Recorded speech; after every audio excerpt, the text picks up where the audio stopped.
Hello, welcome to episode 167 in this series where I'm programming an NES game live on Twitch from scratch. Let's get started. There was no episode in between this Monday stream and the one prior because I was taking a long weekend because of Thanksgiving here in the US.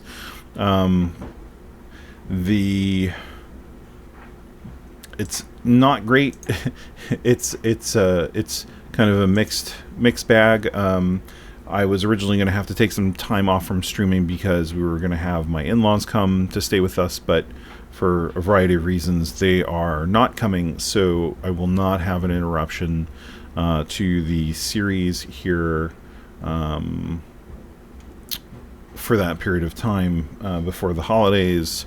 So we're sad that they're not coming, but it means that I don't have to worry about streaming because there was the potential that they were going to be down here and it was going to mean I couldn't stream. So last time we were messing around with the export process and things were looking pretty good. The issue we ran into was a couple of things.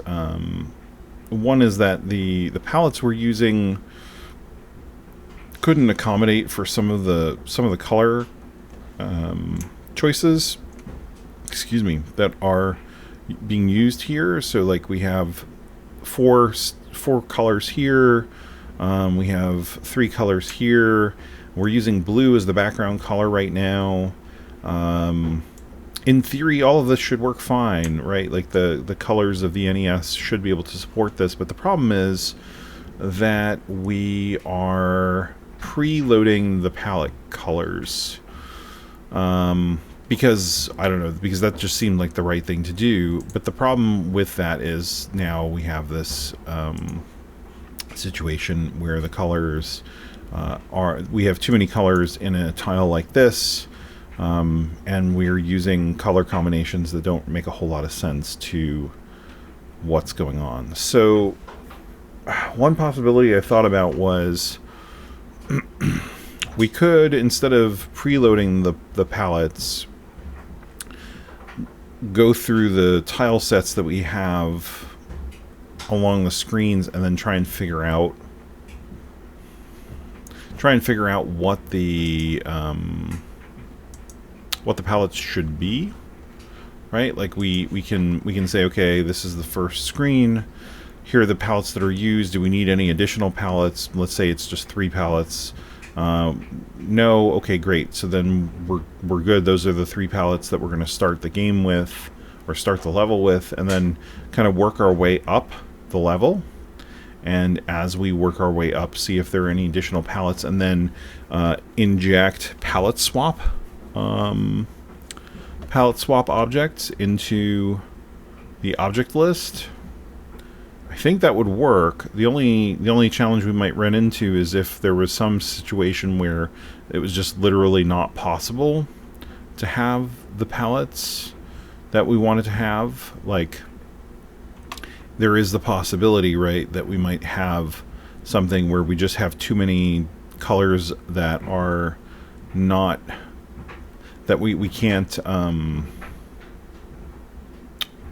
mix and match the palettes, and then even palette swapping, it wouldn't work. Now, the other thing to keep in mind is that the palette swap has to occur in a way where it doesn't fundamentally alter some things. So like if we're scrolling up and then we do a palette swap, say here, because of an area that's coming up above, and it changes the blue color, then obviously that's going to change all of the water, and that's going to mess things up.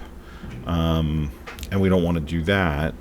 So we're going to have to be careful, I think, about how we approach this. I mean, that's one possibility. The other possibility is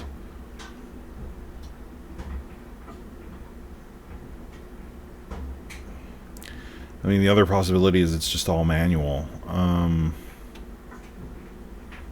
But I feel like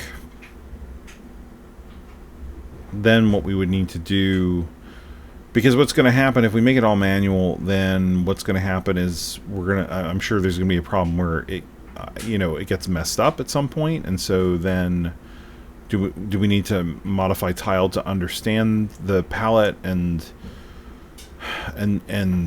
give us warnings? Like, that's one possibility. I feel like the other way is probably better, where it's just kind of scanning up, right? And so it knows what's in every screen. The only problem with that is that's kind of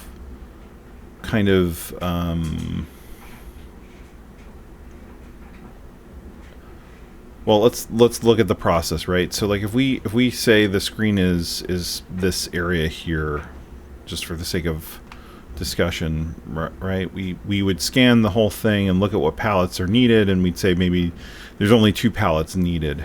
But if we were in a situation where all 4 pallets are needed, and then we have something above that would change one of the pallets out, we have to be able to determine, is it possible to do that pallet swap without impacting what's in here? So we could, what I was originally thinking was, we don't want to do a scan of the screen, like a whole screen at a time, right? Where we say, can I select something so that you guys can see, or is that going to draw? I think that's going to draw. Can I do that? Oh, I can do that. Okay. So like we can do something where we select this whole screen, and then we do, and then we're moving, right? We're moving one metatile at a time. We don't want to rescan the whole screen every time. What we really care about is just the new one that came in and the old one that left. And we need to check to make sure that we are not violating the 4 pallet rule, right? There are only 4 pallets for the background, whatever those pallets are. So obviously, like I said, we don't want to rescan the whole thing. I think what we can do is we can scan just the first whole screen at the bottom, keep a list of each row and what pallet is needed for each row. Basically just as a... Do we want to do what pallet is needed for each row, or do we want to do it... We have the pallet is what we're looking at and the row numbers are... I'm not sure how exactly we want to do it. I think probably we say, okay, we have these pallets. Maybe there's just one pallet for this row, one pallet for this row, one pallet for that row, then 2 pallets for that row, 2 pallets for that. So we have a list of lists, essentially, and then when we get rid of this row, we add this top row here for this, right? And in doing so, we drop the pallets for the bottom here, and we try to add the pallets that are required for this row, and then this way we can go through and see how many different pallets do we need. And if the answer is more than 4, then we have a problem. Because if we let's say we need to swap in a pallet for this row here, and we only need 3, then we're good. If we say, even if we had 4 in use here, and then by going up this one row, we drop the requirement for a pallet here, that'll give us the pallets. That'll still give us 4 pallets, and it should be fine. So I think that'll work. I think that's probably a pretty straightforward way to do it as far as keeping track of that stuff automatically. Again, I think it could probably be done manually, but because it's all scrolling and because it is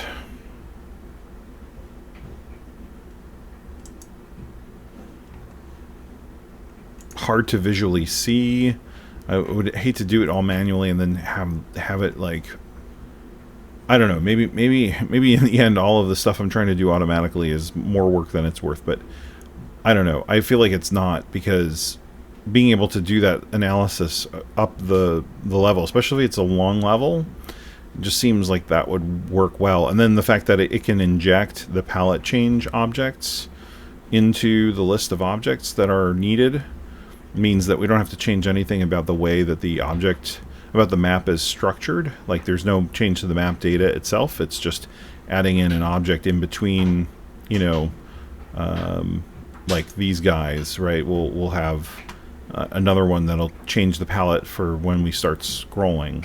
So we might run into some timing issues where maybe we're doing it a little bit too early, and we'll see the bottom, you know, row will change in a weird way, which, you know, maybe I'm okay with, because it's at the bottom.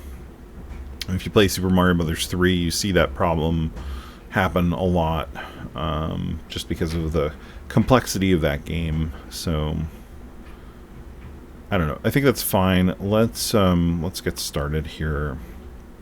See if we can figure out how to do this. So let's see. So here we are, just scooting through all the metatiles to figure out if they exist, and then we're doing a palette check, right? We're saying, do we have a matching palette from the list of palettes that were loaded by the project file? I think, like I said, we want to get rid of that and just basically have it so that the palettes that are used are determined by the level. So right now,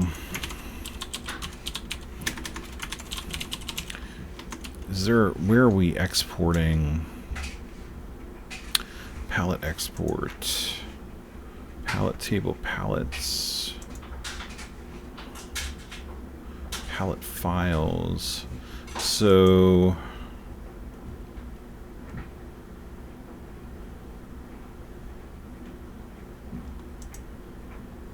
let's take a look at that in the assembly code, because I don't remember what that actually looks like. So these are the sprite palettes. We also, yeah, those are the sprite palettes. So what are we, how are we, is it really just hard-coded for the map? Oh, no, that's right. In the map itself, we export the first 4 palette colors, right? Palette export, that's for the sprites.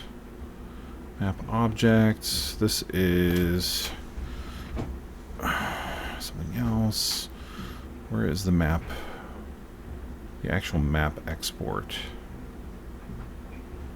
Load map. Game entities. Palette export. External sprite size. Map objects.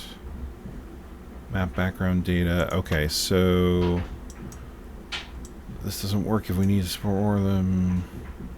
So where are we doing the actual export?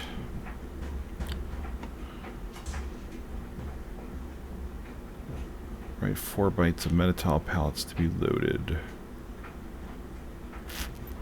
So just writing 16 bytes here. So this would be this would be the first set of palettes that we'd figure out in the process, and then we'd go from there. So let's see. Let's go back to our code that we wrote last time, where we're checking. Did I go too far? I should have put a bookmark there. Here it is. Okay. We'll put a bookmark here so we can get back to it as we go back and forth with our code to see what we're doing. So, all right. So we have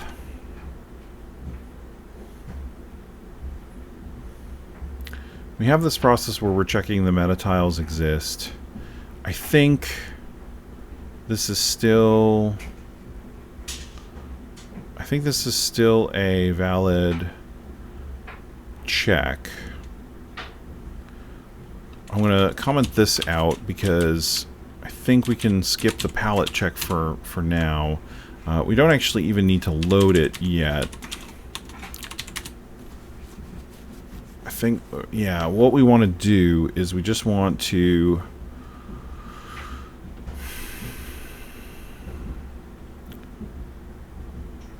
Let's see, so file check cache was... Right, so we were saying, okay, we're going to mark what metatile IDs were actually used in the map, and then we're going to check to see after the fact if they exist. So system hooks, there we are, file exists, buffer.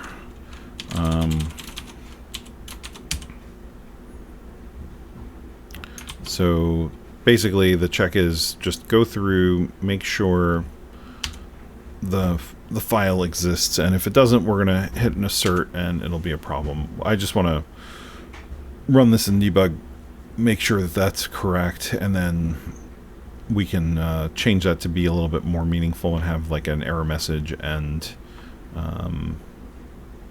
yeah, okay, cool. I figured that was right, but alright, so if... Come on, typing fingers, you can do it. If not file exists, we will error metatile file was not found, even though it was used in the map. Right, so, and then what do we have? How are we doing error handling here? Are we just returning? What are we doing? Exit with error. Exit with error. Okay. Go to exit with error.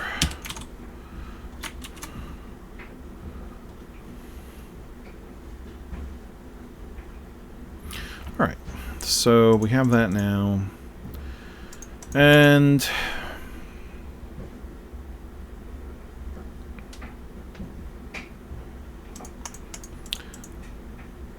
now what we want to do is we want to process this whole thing screen-wise. Right, so it means we're going to go to the end of the map, and then we're going to go up 15 lines, and then we're just going to go section by section. So the height, I believe, is, yeah, it's the map height in metatiles is TH. So TH times TW will give us the last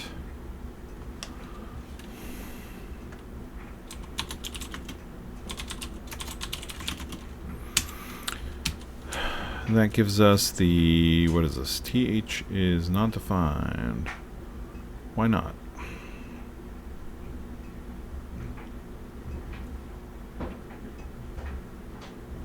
Oh, because I just did that there? Okay.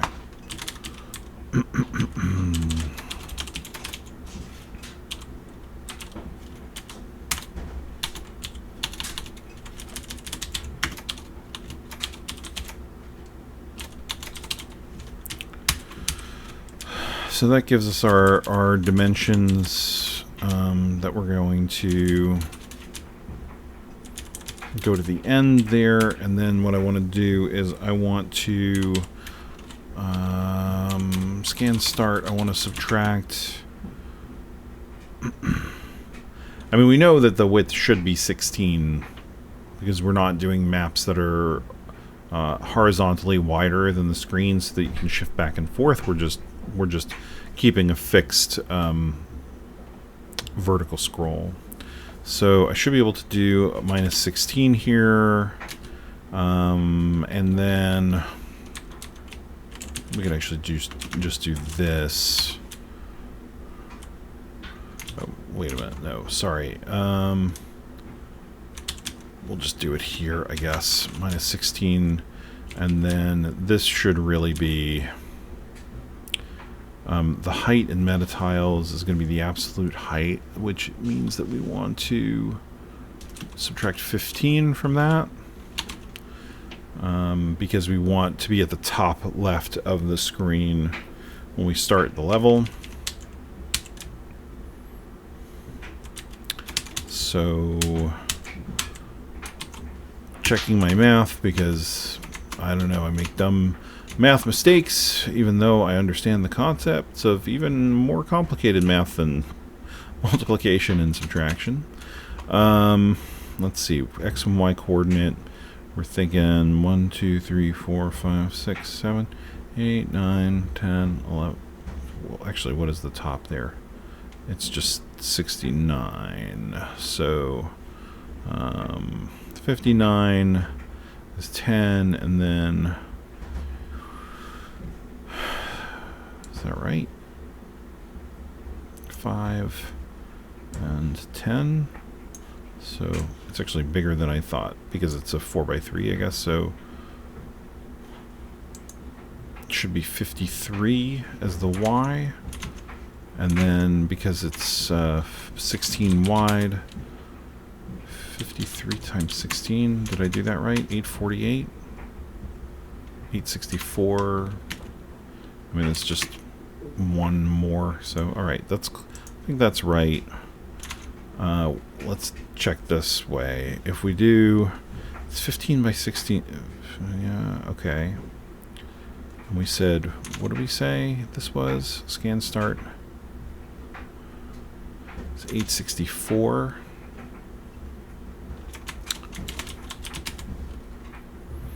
$864 divided by that's the current position we're at. We want to know what the Y position is. Divided by 15, that's 57.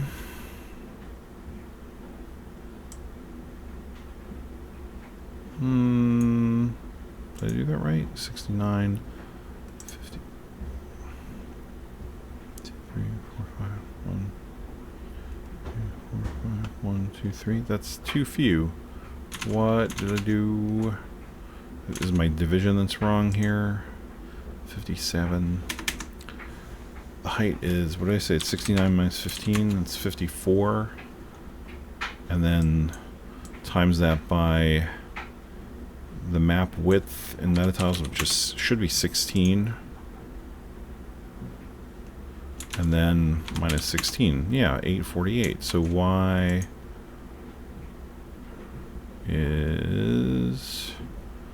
Oh, is the height... Oh, because it's just saying the height is 70.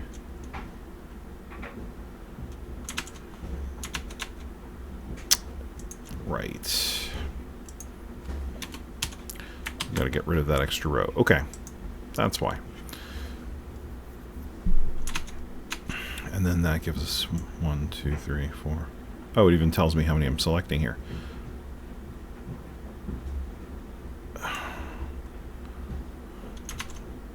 So that's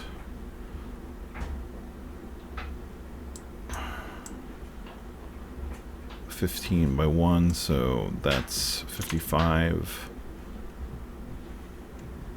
And 70 minus 16 is 54. Okay.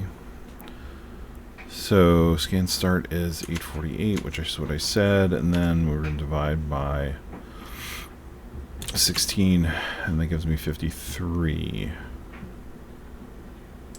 So, so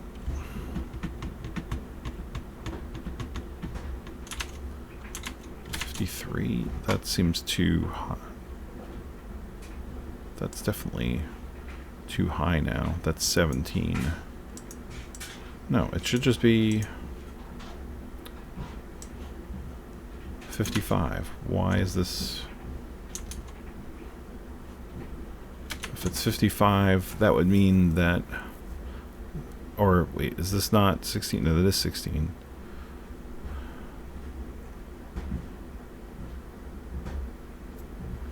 Oh, is it because I'm subtracting another row by doing this?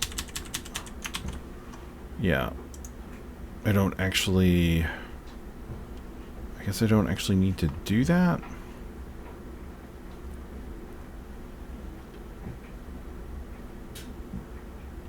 If anything, I could subtract one more from the height and then add one to get to the right location.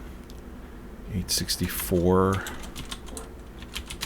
So what is 864? 864 divided by 16 is 54.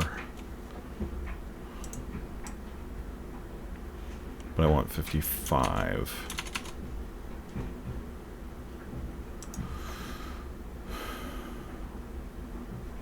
Yeah, it's just because of... What? What am I screwing up here? The map, the width and the height multiplied would give me the bottom right corner of the damn thing. So I want the bottom right minus 15. No, 16. Oh, because I'm subtracting outside of the formula. This is what I mean. Oh, and that should be 15, not... This should be 15.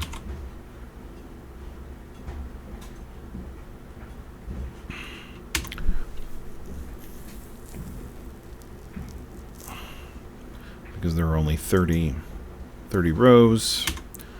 Okay, are you gonna run? Why is this now not working?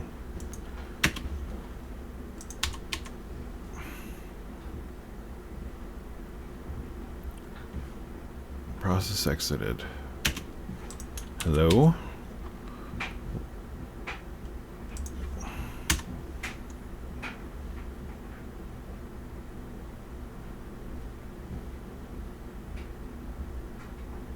Succeeded the build. Hit F5 to debug. Hello? There we go. Alright, so scan start is 0. What? Oh, because... No, right. I did this... Stupid thing. This is absolute height.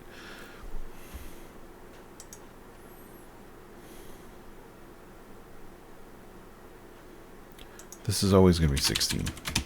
I don't know why.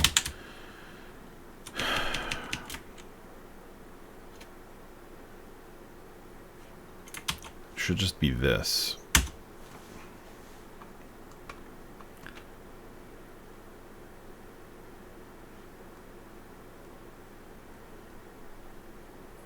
$880.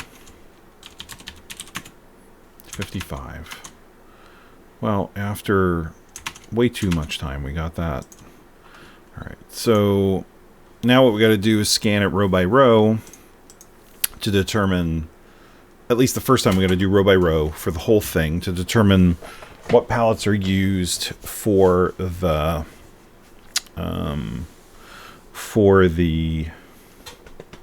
metatiles. So let's see. How do we want to do this?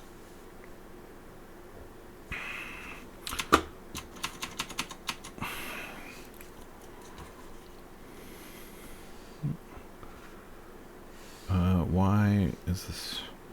Does this get? It got the tablet got. I hate that. Why did that get reset? Got reset. What? What are you talking about? I swear this tablet is ridiculous. So it's reading the position of the pen absolute on the screen.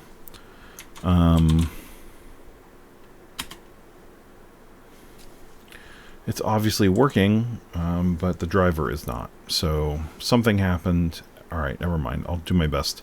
It's reading an absolute, so if I move too far up, it actually goes into my second screen, which is not what I want. But anyway, so here's our screen, sort of. Here's our screen.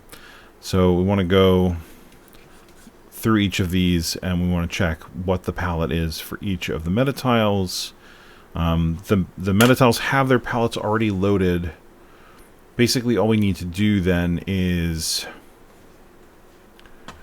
what? We need to see what the, if it matches a palette that was already found in that row. One of the things that we're going to need to have is we're going to have all 15 rows. Do we need to do it 15 rows like that? I'm debating. Sorry, I'm like, obviously I'm talking to myself, but even more so than usual. So I'm thinking we need some sort of data structure that has 15 positions, one for each row, which has the collection of up to 4 palettes, I guess. Technically, it doesn't really matter. We don't need to have it. It just needs to be a list of palettes, and then whatever palettes we have, we can't have more than 4 of them for this whole set. But I'm trying to think if there's a better way to do it than just having a list.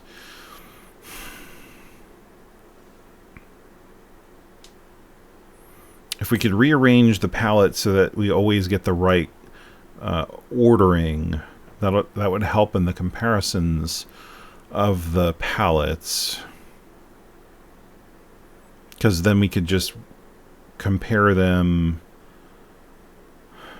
They're a byte each, so that's only 32 bits for the 4 colors. We could just compare the one integer value to see if it's the same or not, as long as the byte order is the same for each of the metatiles. And then what? And then what could we do with this? Then we could say, how would we know that we only have 4 across this whole list?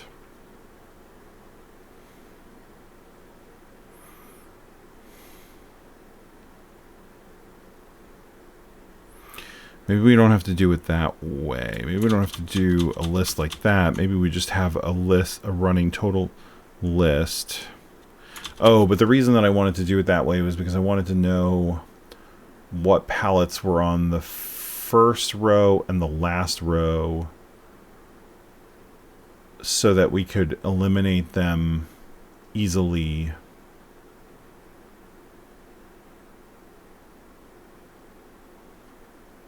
as we moved up to determine what the next set of palettes are that we have to support. So we could easily do that with some sort of like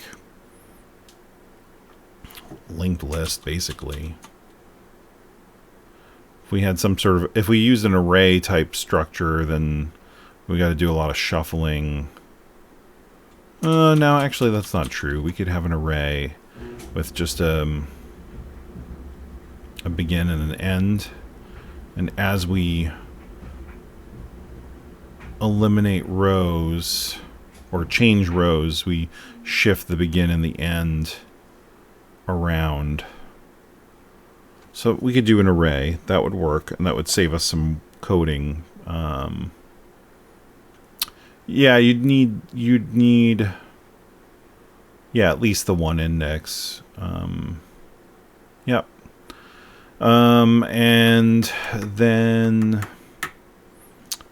with that array, we would have the different palettes. And then, let's see, how do we know? It could be just an array of...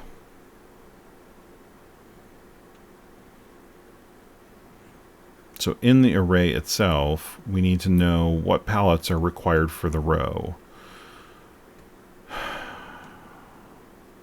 And it's a possibility of, like I said, you could have up to 4 possible palettes that could be supported, because they could, you could use 4 palettes for every row. As long as they're the same 4 palettes, it doesn't matter.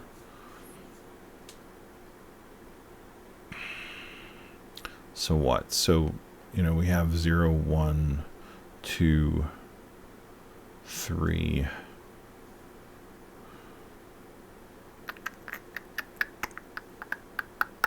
Should we have... Maybe we just have a set of what the pallets currently are for that screen, kind of separate from this list. And then we just have a single number that represents which of the loaded pallets we're talking about here, right? Like, so we say, you know, here are the pallets times 4 that we determined we needed on the first screen load. And then, yeah, I'm just talking about the background palettes right now. You're right. There are 4 palettes for backgrounds, 4 palettes for sprites. I'm just talking about the background ones right now. So we can then store the index for the palette so that we're not having to deal with shuffling colors around to determine if they're the same between the rows. We just look and say, is it 0, 1, 2, or 3? And then what?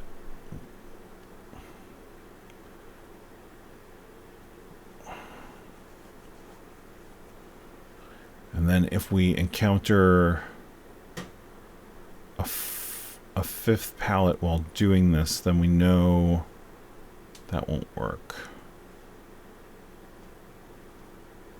Yeah, there are 4 for the background and 4 for the sprites. So,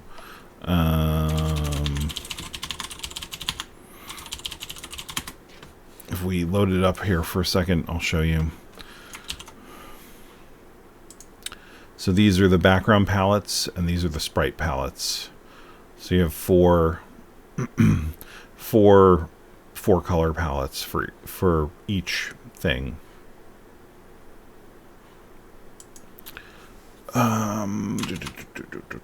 So we can initialize that we don't have any palettes, and as we go through, we determine what the palettes are. We assign them to a particular spot, and then we have our index in here.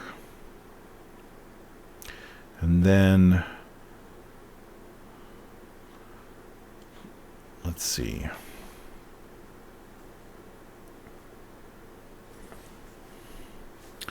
If we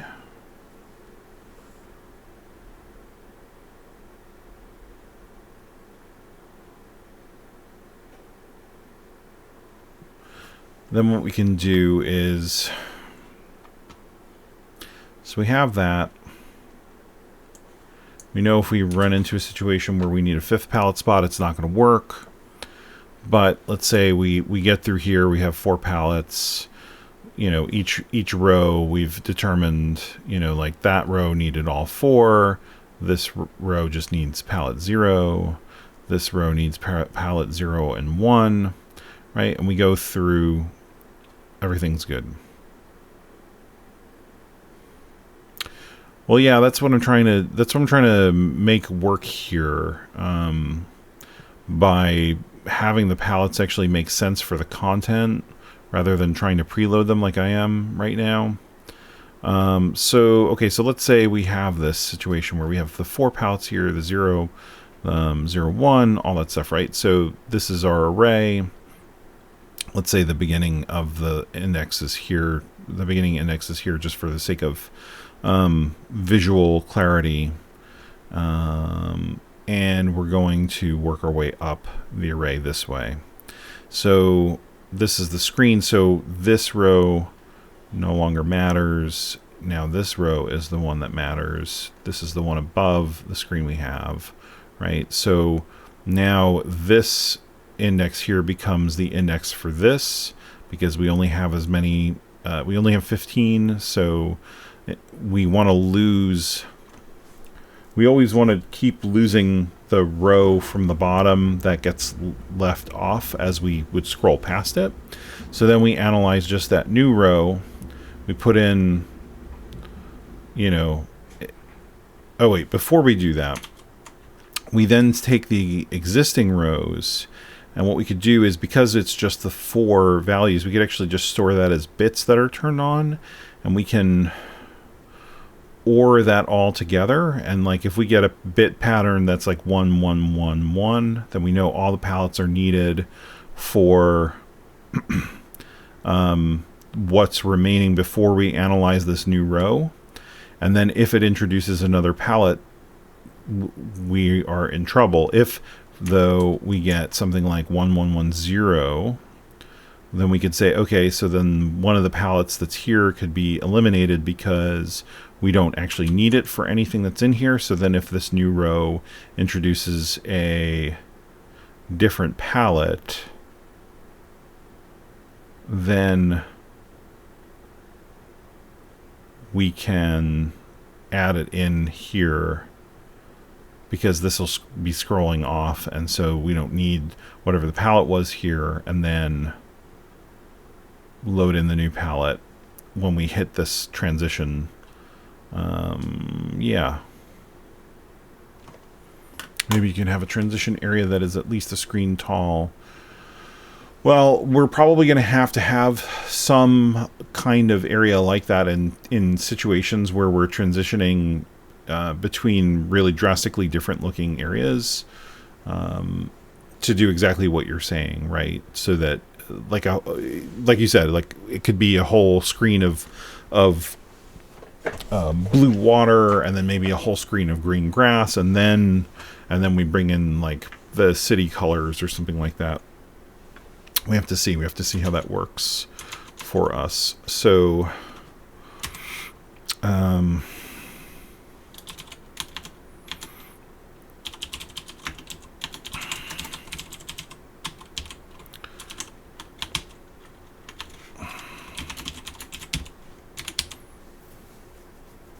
well, yeah, that's the whole point of why I'm doing this, is I don't want to be limited to, like, somebody was asking way in the beginning, like how the scrolling in, I think it's Sid Meier's Pirates works. And when we looked at it, it was really simple, because they just used the same palette for the whole overworld. They didn't add anything. They didn't do any palette transitions, so there was no issue with attributes. They didn't have any complexity, right? Like it was just simple blue. I think it was just like blue, green, and brown. And one other color, like a light, like a sand color or something like that. It was really basic, and so it didn't really look super interesting. All right, so we've got our used palettes here. And then we have to have an area where we can store the actual pallets we care about. So it's going to be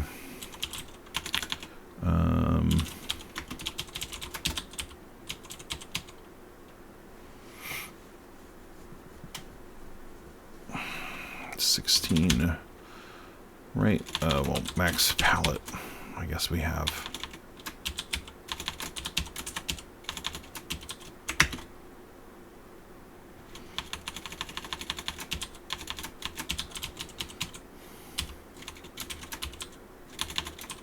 Pallet size, yeah. You could just reserve the first of 4 pallets for generic and transitional stuff, and have, yeah, that's true too. Like, I don't, yeah, we'll see how this actually plays out. But the first thing I want to do is I want to scan. I want to see what happens if I try and scan the first screen of the level, and what the palette outcome is of that. And then from there we can implement the scrolling along the map to see how that pans out with the rest of the stuff. I think for what we have here, it should be fine. It should be able to scroll through and have no issues with palettes. The main thing will just be that we'll just be careful, like, with how that works. So let's see. So we have our starting position, and I just want to do like from an I scan start, I is less than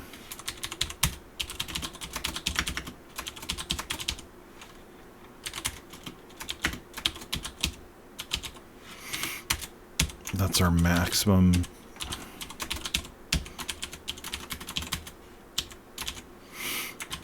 Depending on whether you need through for yeah. No, that's a good idea. We'll see what we end up needing in the end, but the thing is that this will support that just fine, right? Like if it will keep track of what the pallets are ultimately for whatever set of pallets we decide to use, or if we use one consistent pallet and change the other three a lot or dynamically for the whole game. So we're going to scan from that starting position to the end, and what we're going to do is we're going to load. I don't actually need this here. But I do need this here. We're going to load the metatile. Excuse me.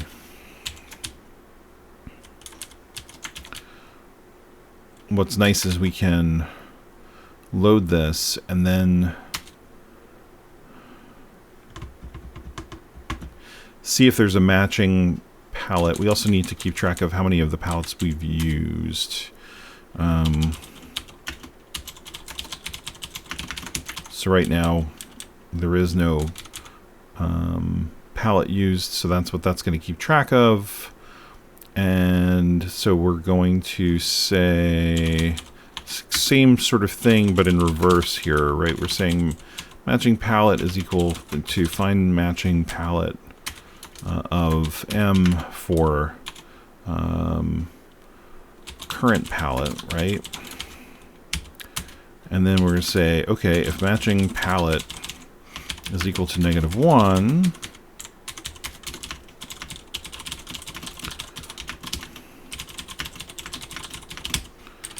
so if it's -1, then we need to add it to the list. If next palette is equal to 4, then we have a problem.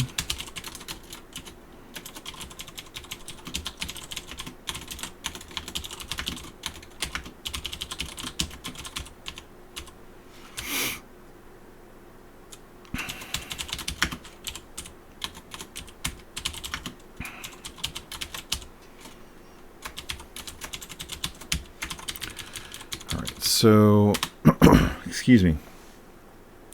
So if our next pallet position is 4, then we've exceeded our 4 pallets. So we have a problem for the scan of just even the first screen that we're working on. So let's do a mem copy. Did I do?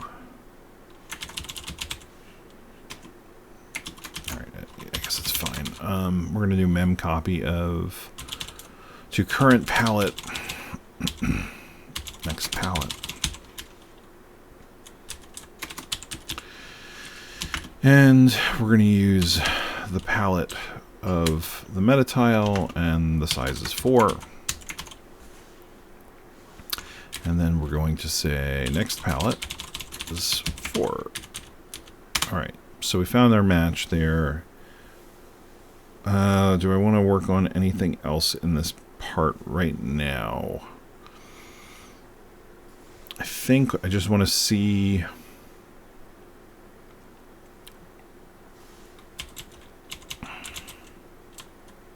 No, we don't have that. Okay.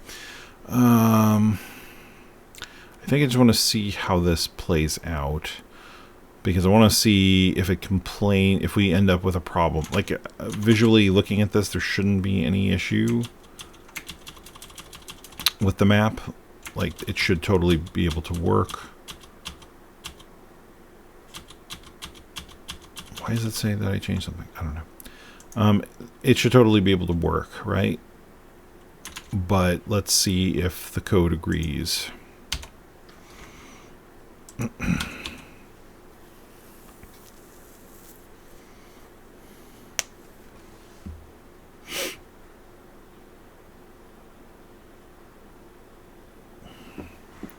Alright, so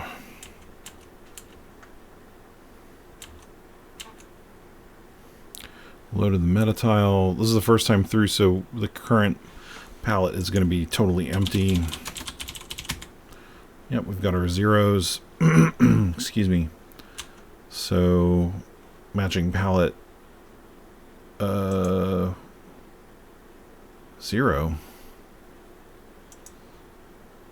How what happened? Oh, its palette is all zeros. Okay. I did not account for that, so let's do that.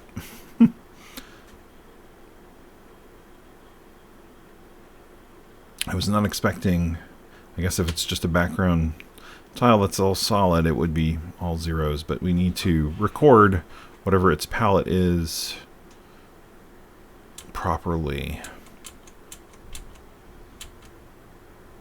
So matching palette is, wait a minute, did that not,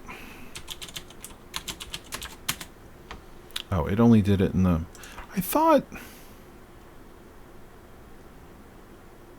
I don't know why I thought that filled the whole thing with -1. Alright, doesn't matter. Easy enough to fix, just really weird. Memset, current palette. Actually, -1 wouldn't work anyway because it's, I mean, it's just 255, right? Because it's unsigned.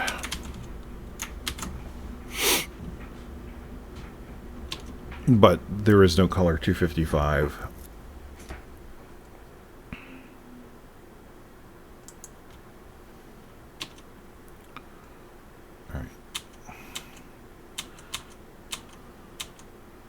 Alright, so we got a -1.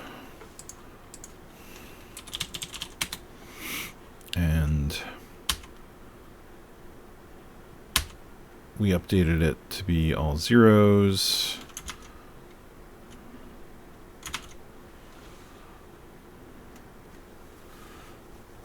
Alright.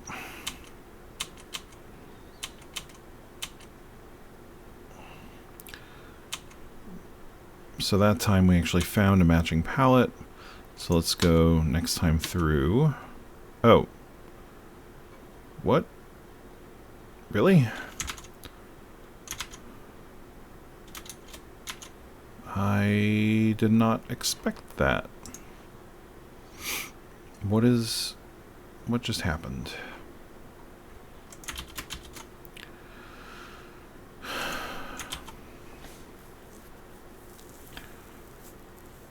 We'll loop through from scan start to max map. We only got one palette? Really? Where is it?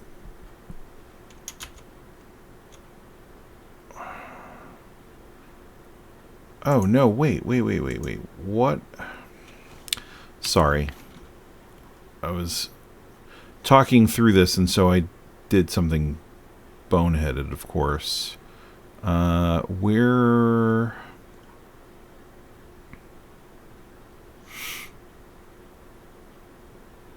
That's for file check cache. Where is the actual map data? We're not looking at the map data, we're just looking at the index, which that's not going to work. Map object. I like that. Is that the... What is this? No, that's a map object. That's not what I want. Where is it just map buffer?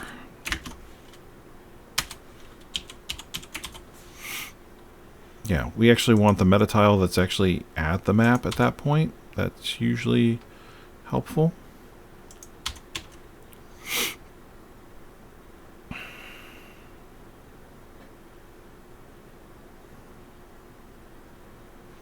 Alright, so what is this loading? Metatile 11. I think that's why I was surprised that it was all zeros, because it didn't really make a lot of sense. So find matching palette got negative 52. What? What is this?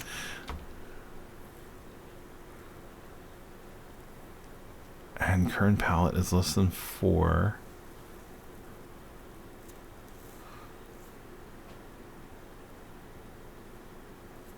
Last color analyzed.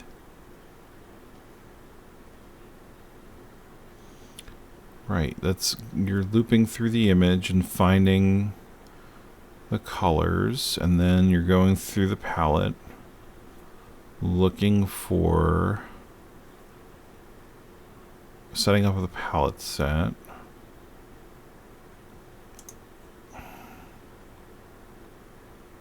Wait.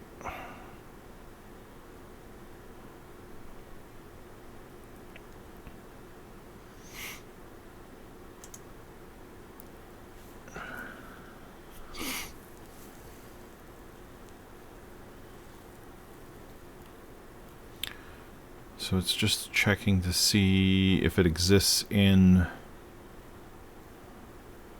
current palette is less than 4, because current palette is being multiplied.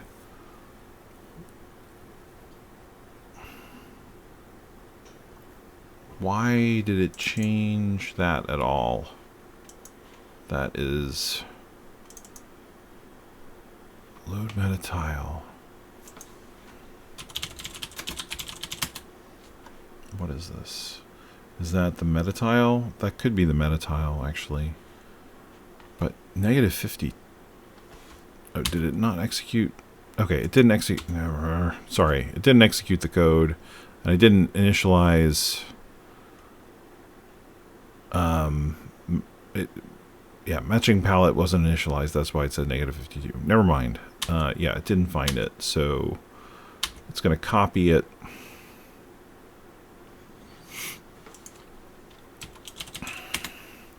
So there's our current palette, and then it's going to do it again, and it found it, so we're going to keep going. So we got another one that doesn't match. Oh, next palette is oh, yeah, sorry, not 4, 16.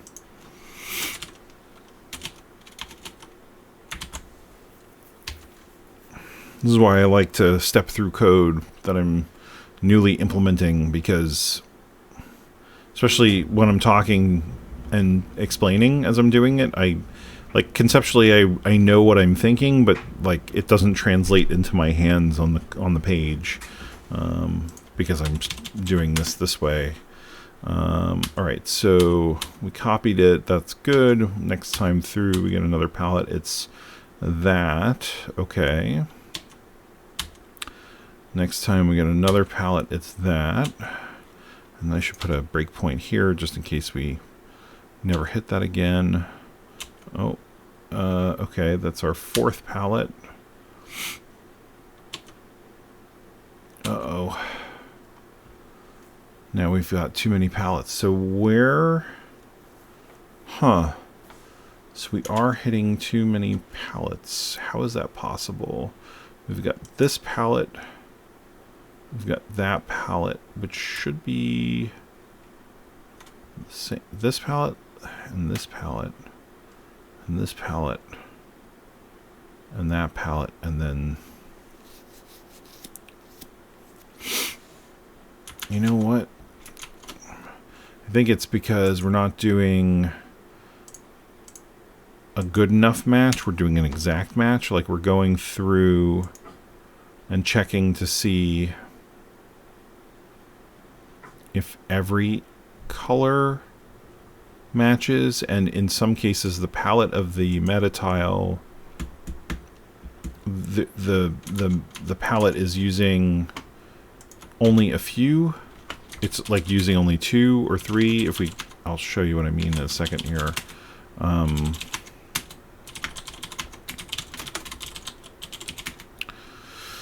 So hopefully I'll grab a good example. You can see how this is FF, and it's because we only need 3 colors. Actually, we don't even need those 3. We just need 2 colors. So it's got this black placeholder color, and then it's got this FF, which isn't even used. I think we're doing trying to do an exact match in this.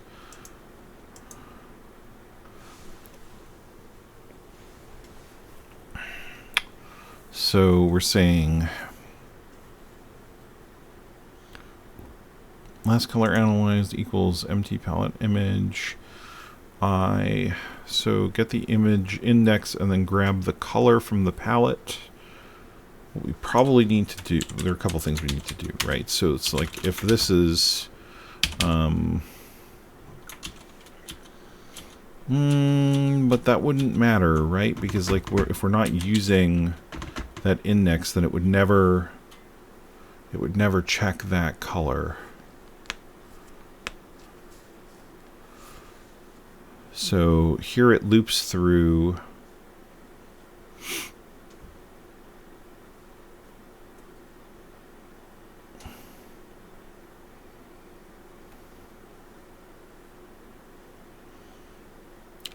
to see if the color matches any of the colors in the palette set.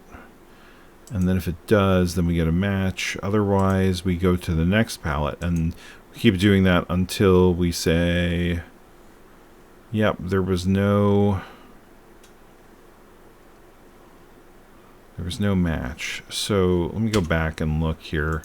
How do we have so many colors? That is weird.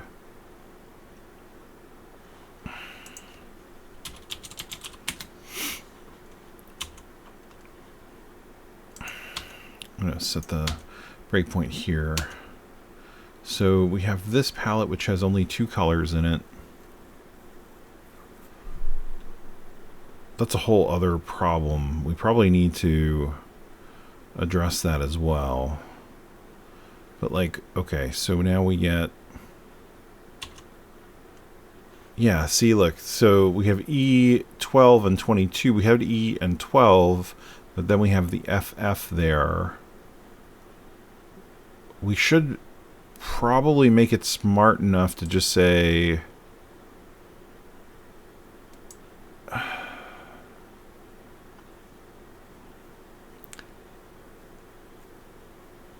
how would we do that? If it would match if that were,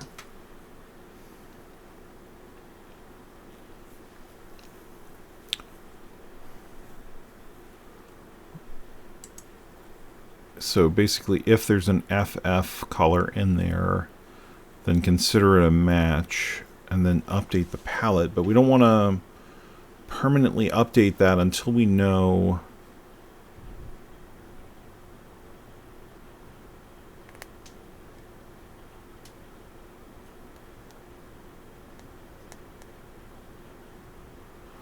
well, but we set that for one screen, and then what do we have to? We have to keep track of it throughout the whole time we're working on the map, right? So, like, as we're scrolling through, we have to, in tiled, we have to keep track of,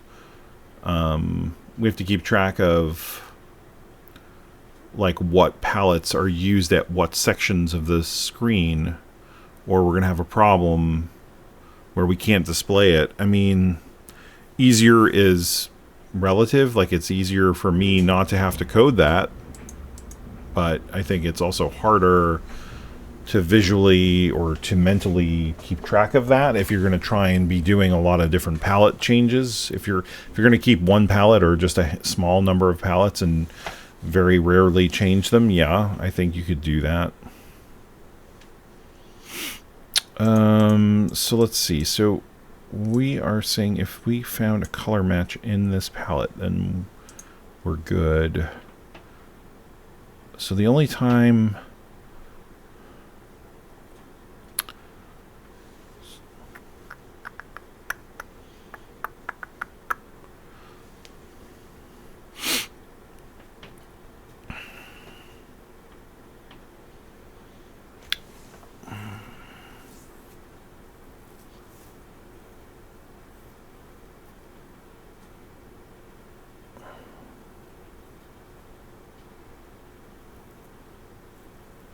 Have a pallet nibble bite associated with each line.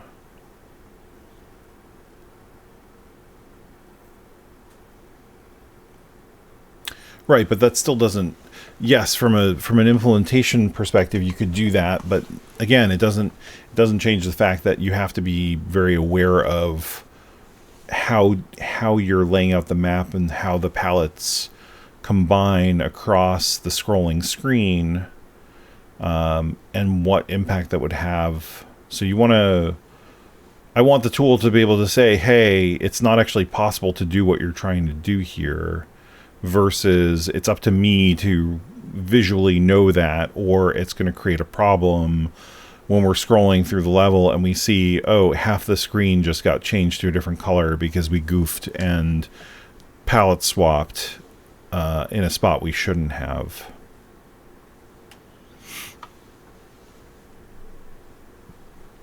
Let's see. So we compare this to the palette set. And then really the only issue is we want to say, like, okay, if the palette, maybe we keep track of how many don't match and how many wildcards we have. Yeah, I think that would work. And then if it doesn't, if we don't have enough wildcards to take care of the ones that don't match, then we can return -1. Otherwise, we can update the palette to accommodate it.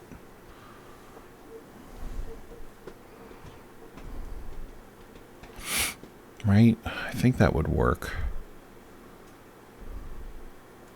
That might lead to other potential challenges with the way that we do that combination or merging of palettes. I'm trying to think again of like how you would do that. I mean, the only way you would do that then is when the metatiles are generated, you know, like that it's shared. It amounts to the same sort of process, but just at a different point in the export or the processing, I guess.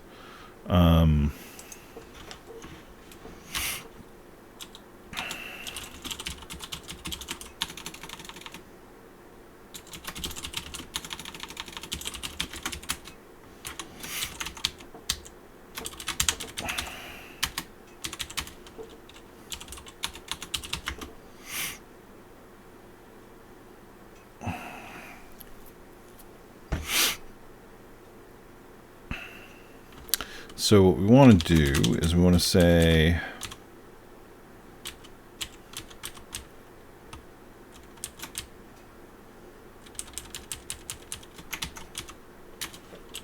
if this is equal to 255, then wildcard count is incremented. Otherwise, we want to actually compare the value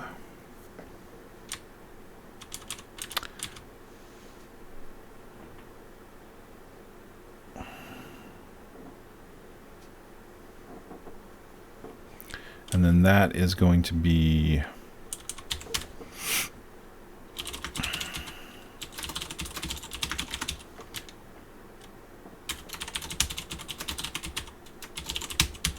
that's our direct match count. That tells us how many we actually matched. So if we have a match, so we got to treat this as a match, right? Like, so the palette has whatever the color is that I take that back.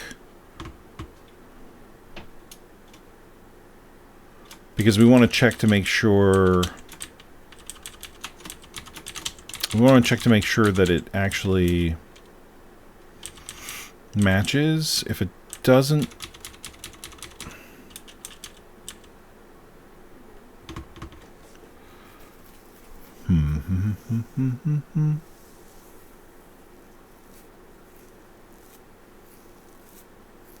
this is just for one color. So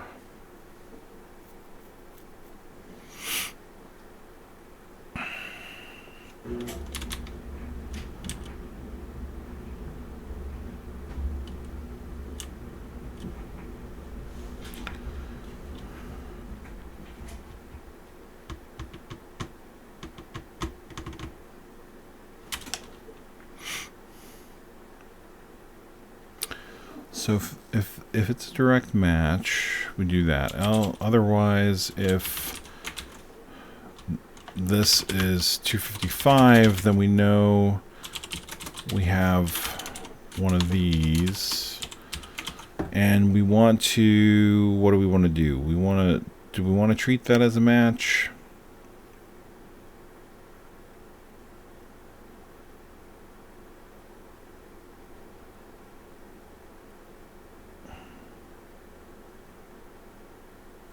Yeah, we want to treat that as a match, but we also want to be able to say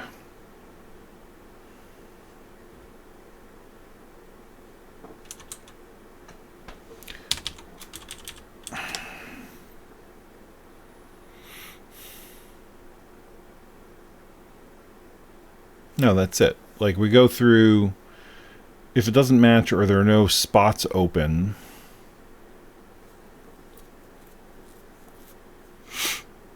then we move on to the next palette. If we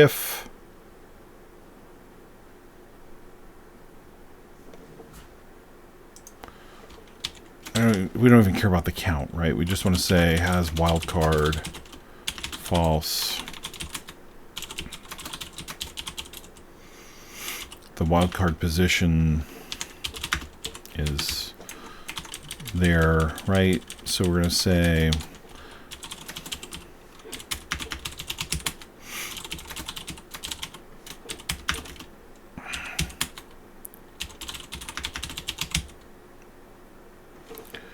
we're going to count it as a match, and then we're going to break.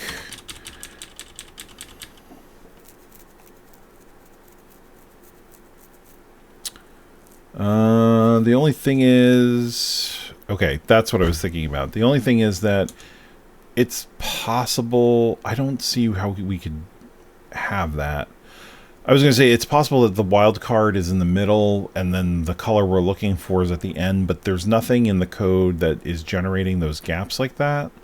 So I think we're okay. I mean, if we run into that, we can change this, but it just makes this more complicated.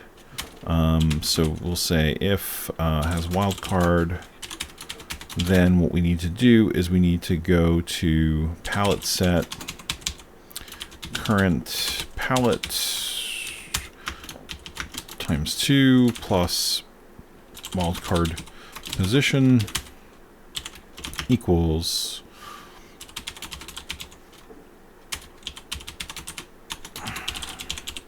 right. So we actually have to update the palette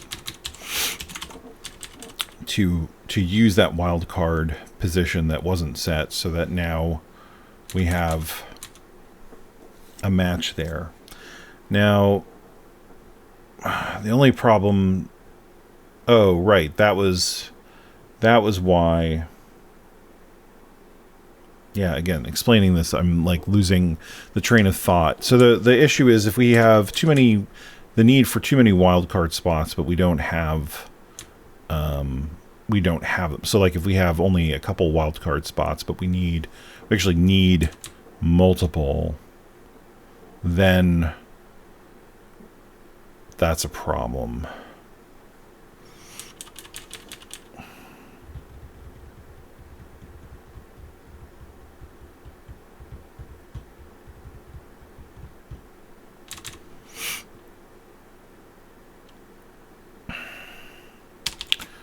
Alright, sorry, I gotta change this because it was like mixed in there. I've got a couple ideas and then I screwed that up. I don't know that we actually need the direct match count, but we'll see. So if that doesn't match, if palette, so if we find that this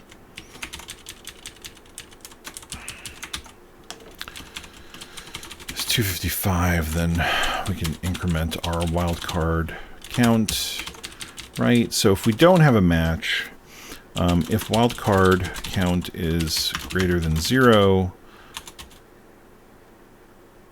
that means we went through the entire palette for that color, and didn't find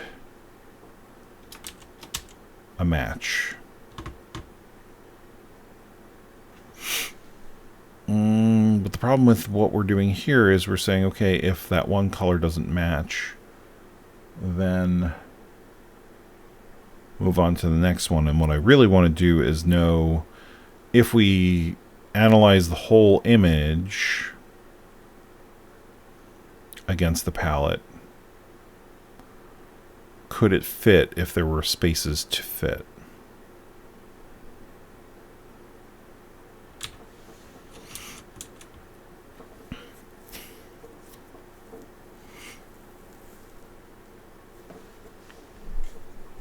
So that's kind of a messier prospect, because now we're what we're really saying is look at the whole image, see what actual colors it uses,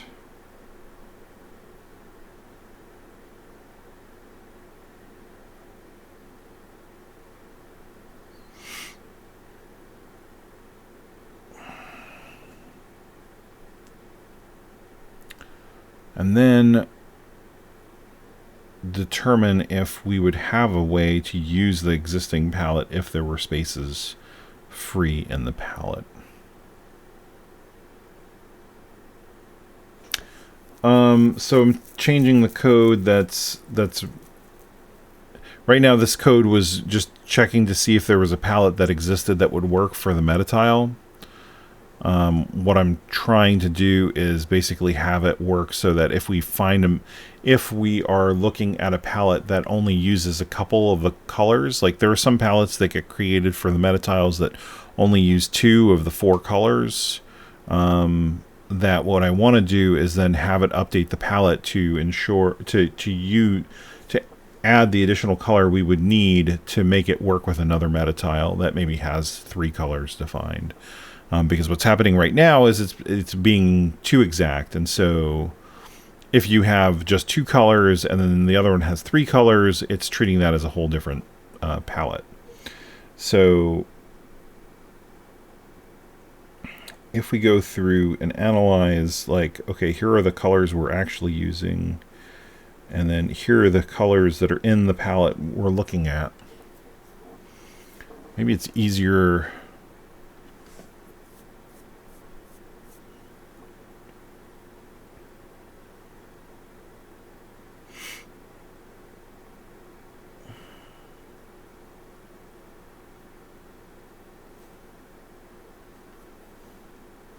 Just wondering if it's easier to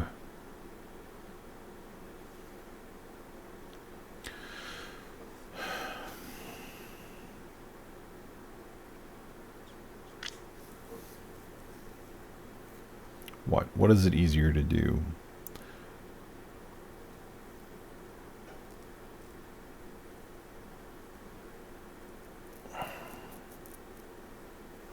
Yeah, I was thinking about the sorting, but then I don't know if that creates any weird scenarios where the sorting is problematic. But that's, yeah, I was thinking exactly the same thing, where then we know that, like, if we have two colors or 2 palettes, one, you know, where one is 2 colors and one is 3 colors, they're pretty easy to compare against one another to see if they overlap.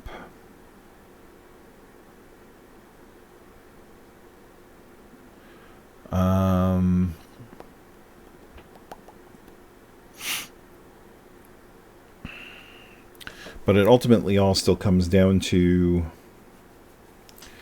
we have to iterate through the whole image to see what colors are. Well, no, the colors should all be used, except for maybe color 0, because I think that that's being forced to black.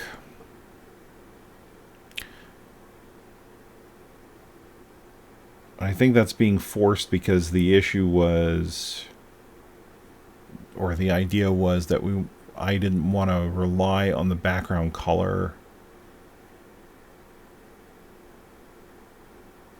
at all because of the potential that some other palette could need all 4 colors and come in and change that. So taking that into account,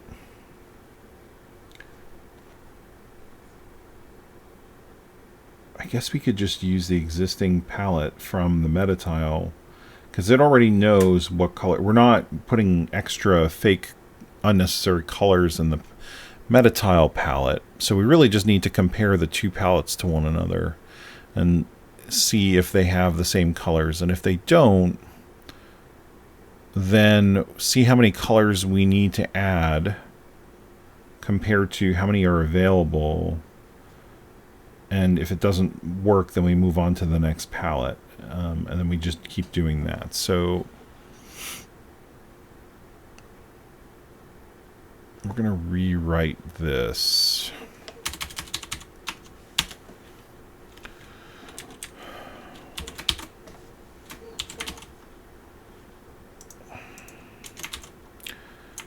All right, so we've got the 2 palettes already. And we're going to say, P1 is 0, P1 is less than 4, plus P1, right? So that's our palette set. And then the metatile itself has it should just be 4 colors. I mean, it supports 16, but we only care about 4. Maybe you have 4 structures that each hold color combinations of different size. Start with 4 colors, then do comparisons, then 3, then 2, then 1. Have 4 structures that each hold. I'm not sure I follow what you mean.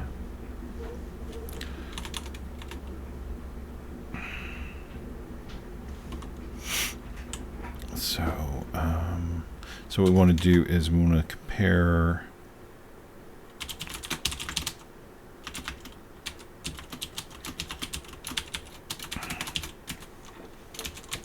Not 2 plus plus P, 2 plus plus. And so then we're going to say, okay,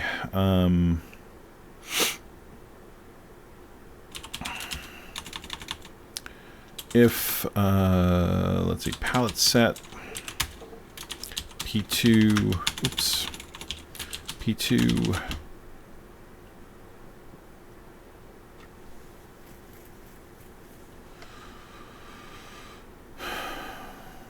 actually we need to do a inner loop, one more inner loop.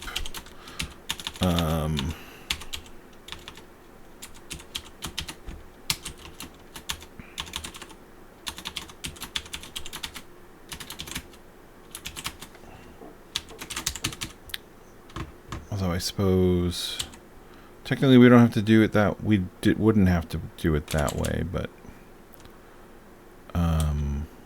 it's just easier to write, and I'm being lazy about it. So yeah, so we're gonna say if palette set P2 times 16, not 16, shifted by 4, shifted by 2 for multiplied by 4 plus I is equal to 255. Then we're going to just say wildcard count is added. Wildcard count is 0. So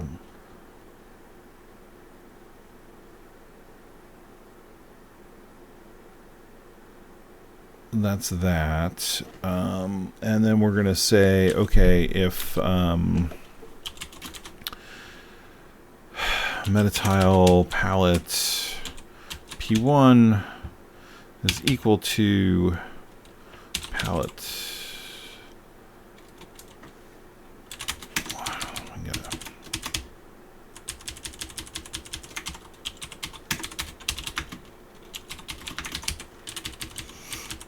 I'm tired of typing that.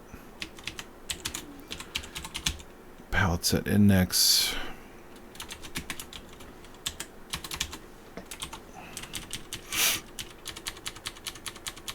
So So we're going to loop through and we're going to say, I mean, the code is going to be very similar here, right? We're going to have palette match.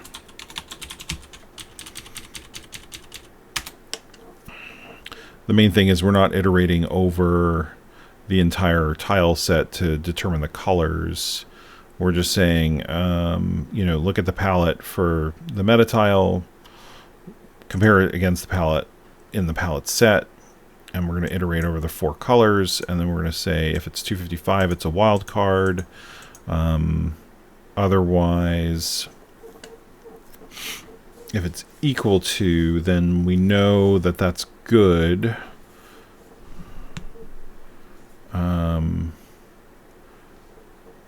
How do we know? How do we know?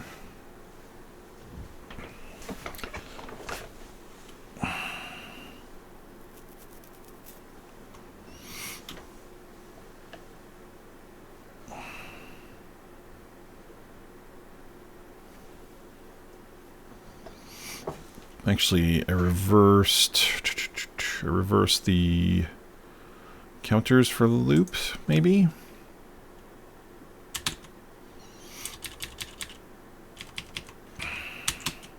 Because we want to iterate over the metatile palette.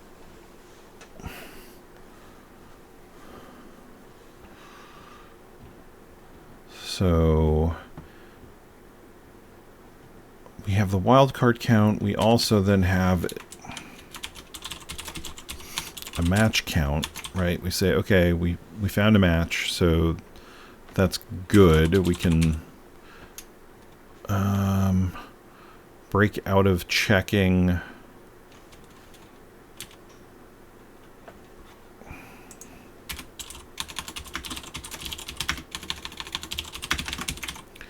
We break out of checking the palette for that particular color.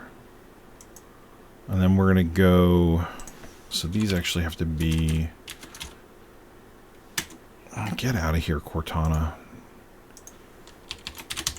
These actually have to be out here in the outer loop. So if we go through...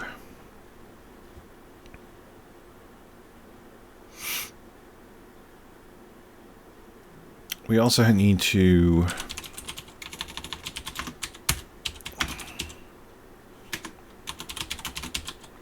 check the same thing here.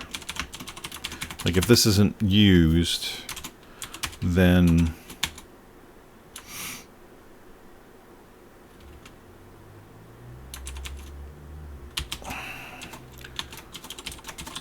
I don't know that we actually care about knowing this, but let's...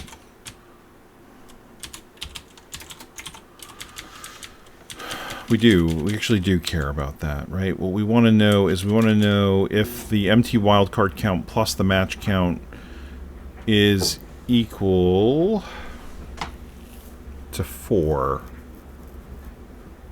right? And if it's not equal to 4, then we know we didn't find a match there.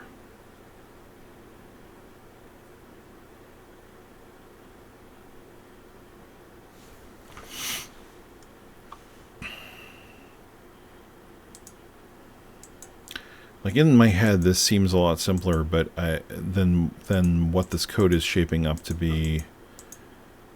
Let me think about this a different way. I think maybe because I'm trying to do it all in here in this one. Let's break it down into a subroutine that we're going to call. Well, will that help? Let's think about that. Will that help? Because what I'm saying is for each of the colors, I want to see, does it exist in the palette or not? And if it doesn't exist in the palette, I want to make note of the fact that it doesn't exist. Right? And then...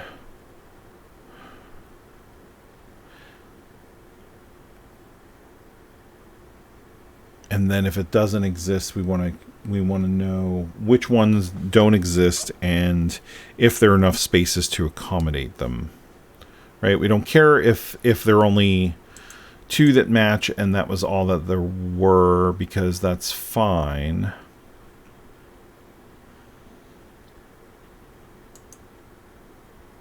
So like if we do something really kind of dumb in terms of like storage, but we say we have this deck of missing color, right? And then we do need to say, okay, we found a match in this loop, and we're going to break out.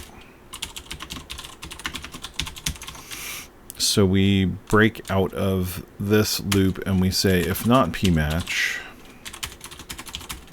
then we want to, yeah, this is like before. We want to increment to the next pallet and try again.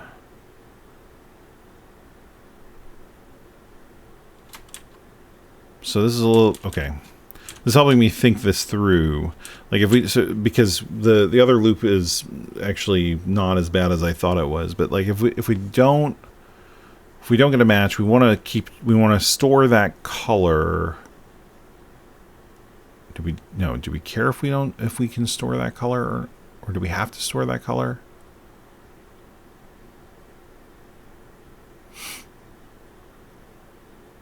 I guess that only matters.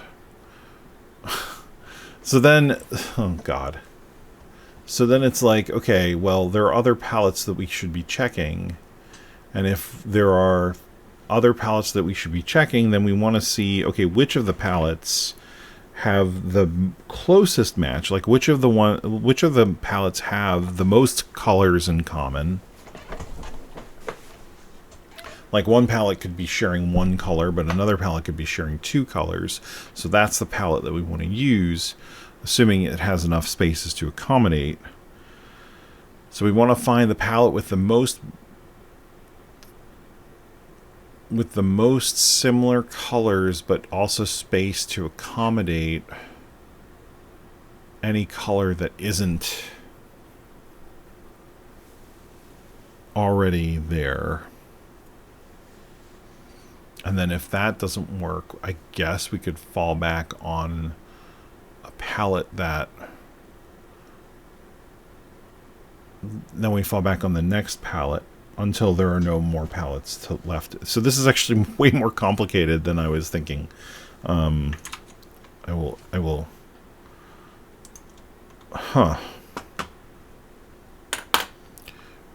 Right, because we're just doing like optimization of the colors. Not that it's an optimization in the sense that like I'm trying to make this faster or whatever. It's like we know that there is a color space that exists that supports like this metatile, right? And it may also support this metatile with one additional color added in.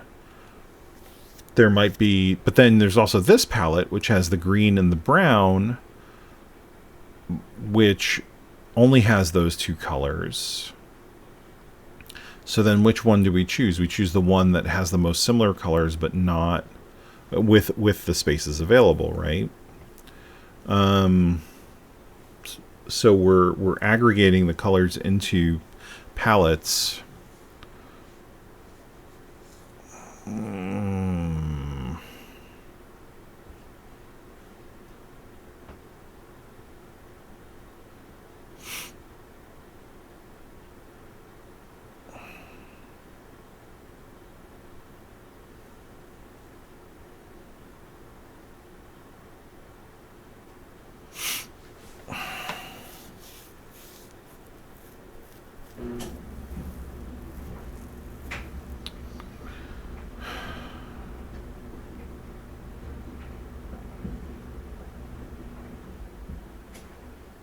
Sorry, I'm really just kind of thinking this through, because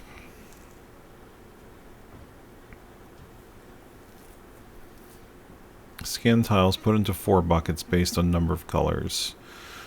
Go through the 4 color bucket, and for each of them scan everything else for matches.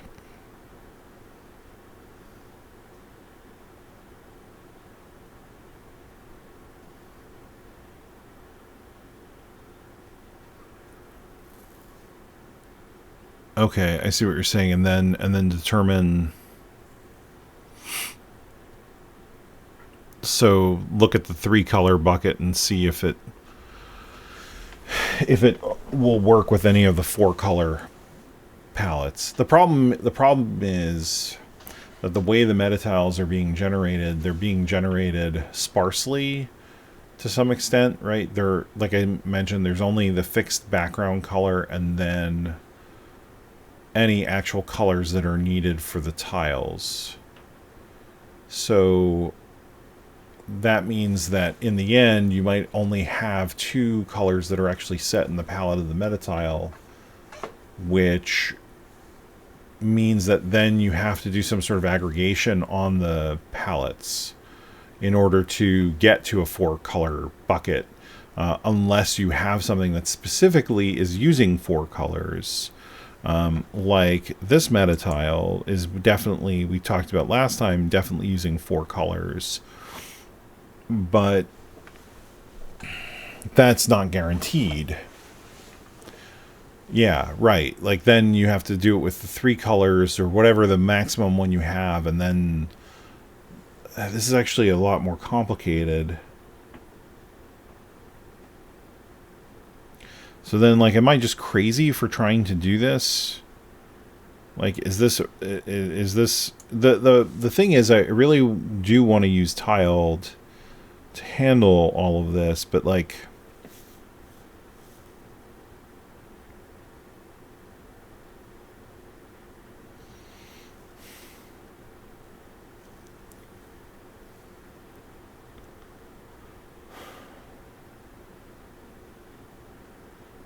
do we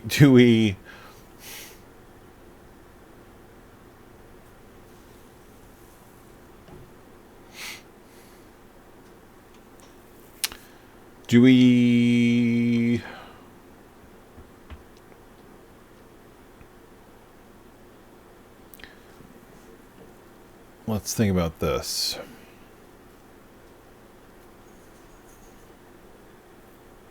If we iterated through all of the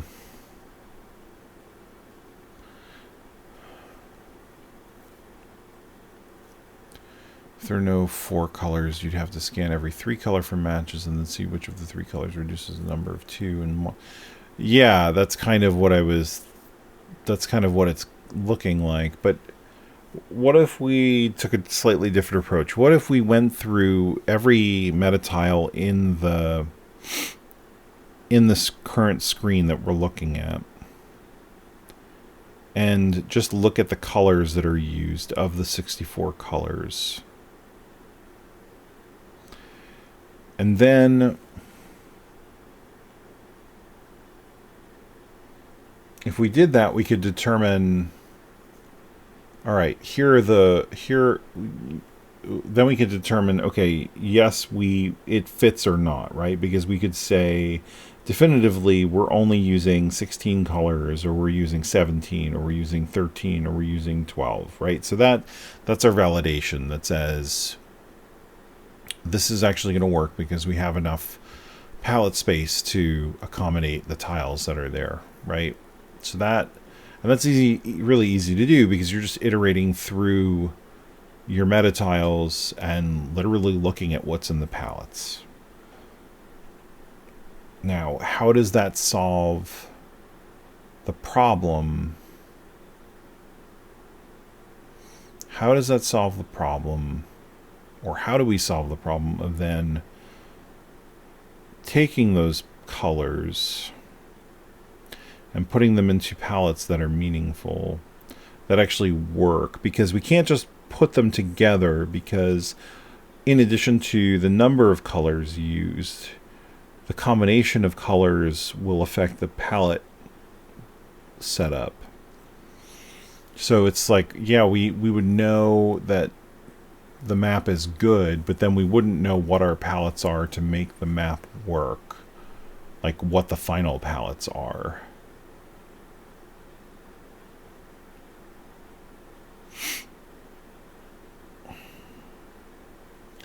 And then that comes down to literally just saying, like, if we're verbally saying the problem, forget about the code for a second. Like the problem that we're solving is, given the known set of colors,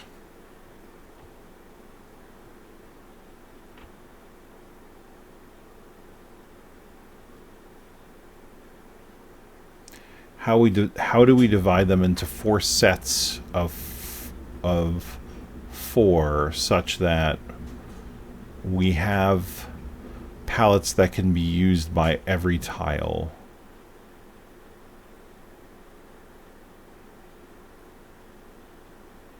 Or every metatile, I should say.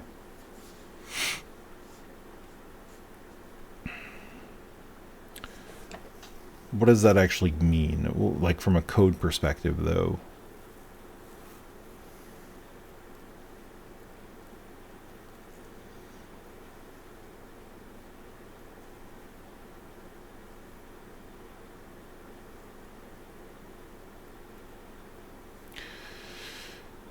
I could take... If I take a metatile and it's only using 1 color, that means that it's going to have 2 colors in its palette. It's going to have the black background. It's going to have the 1 color. Like this has 2 colors in its palette. And that's it. That's the end of it, right?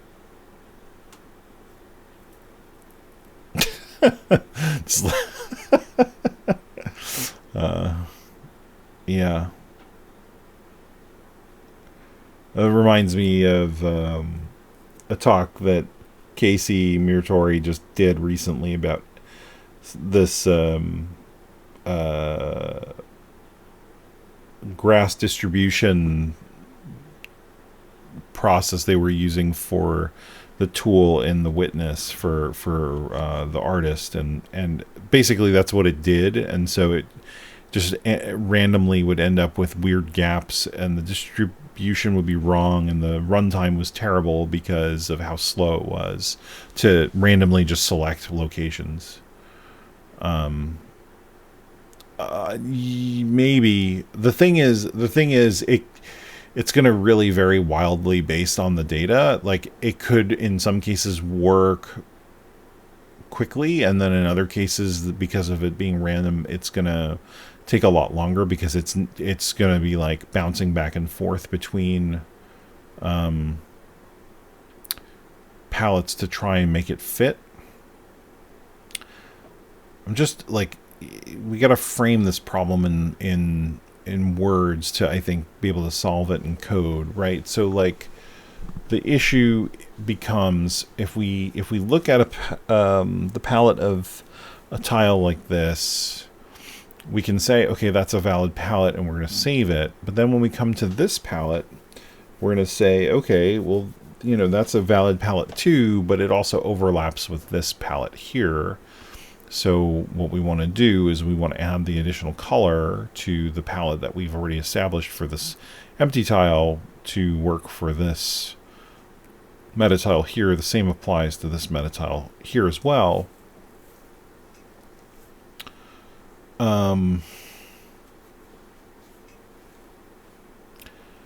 Now,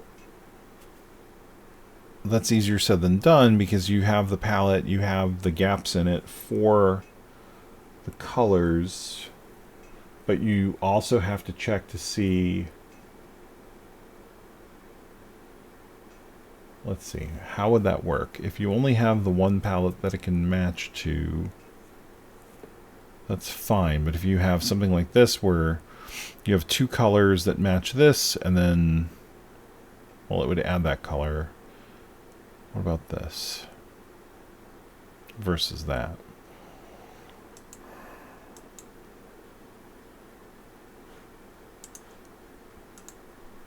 So you have this versus that, right? So you have the forest, and then you have the forest and the grass and the sand.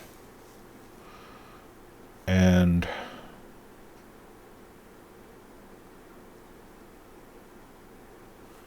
we can even look at this. What tile is that? 59.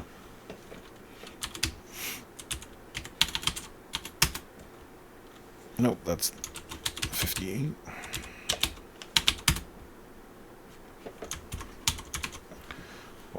I looking at the wrong thing? Oh, it's 30. What the hell, man? 44, 30. Is it 31? Oh, it's 31. Okay. So this is only using 3 colors. And then 45.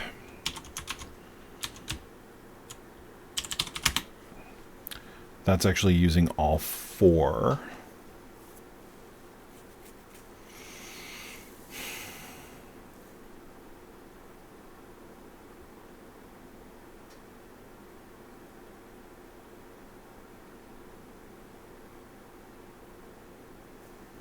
So really what we want to do is we want to analyze,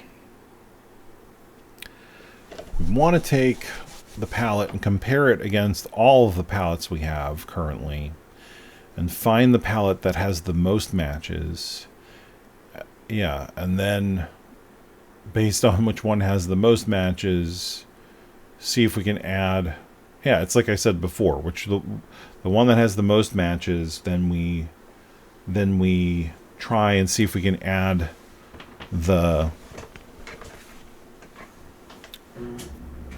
any additional colors to it. And if we can't add the additional colors to it, then we go to the next most closely matching one and see if we can add because like that implicitly says that because it wasn't the most matching, then we may have to add more colors to it to make it work. Because there's only 2 colors that match instead of 3. Does it have 2 spots open? If the answer is no, then, you know, again, we got to look at what's the next one. And we just go down the line until we determine that there's no solution. Now, thankfully, we're dealing with small sets because this is not particularly efficient. How do we do this? So I guess we want to do it in a way that we can then sort it to be the most matches checked first, and then we just keep going down the line until there are no more. So going back to our code here, I'm going to get rid of this because I don't actually want to change.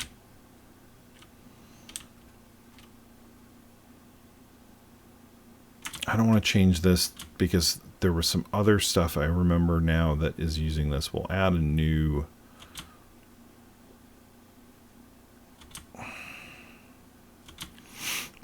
function to do this.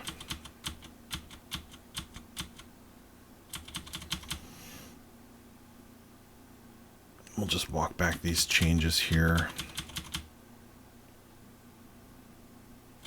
So basically what we have to do is we have to compare the 2 palettes against one another, keep track of kind of what we found, like how many matches there are, what colors don't match, how many spaces are available.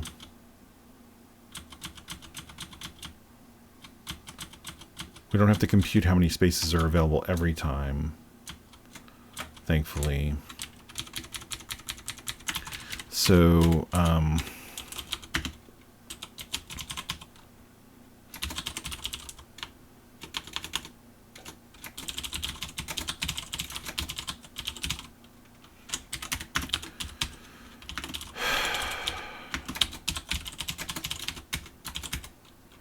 alright, so we're just going to go,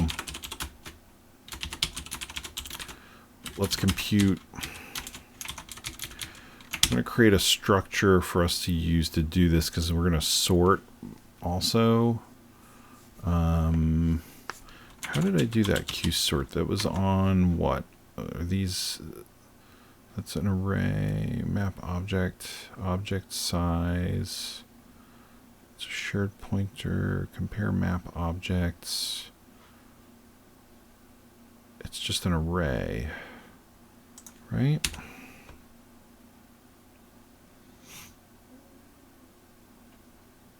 Vector. Oh, yeah. Not a C++ vector, a geometric vector. Okay.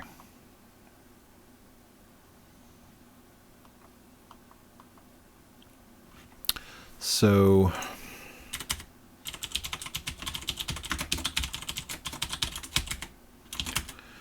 again, thankfully we only have to do 4 of these, but we want a wildcard count.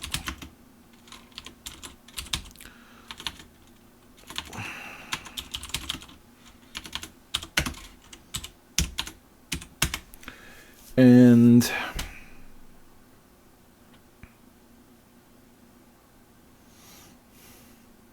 actually, do we need this to be a structure like this?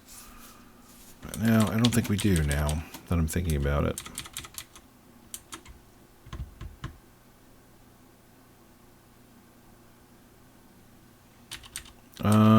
The only reason we would want to... Actually, okay, we do because we want the starting index in our 4-hour... we want to rearrange these to be, you know, maximum, whatever the max wildcard count is, or the max match count, rather. And the starting index, we need that to know which palette it is.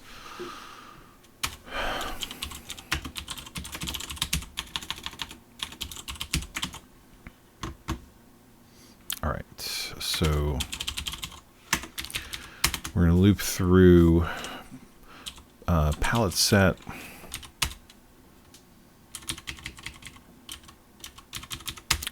And what we need to also do is we need to have an array of 4 palette stats, right?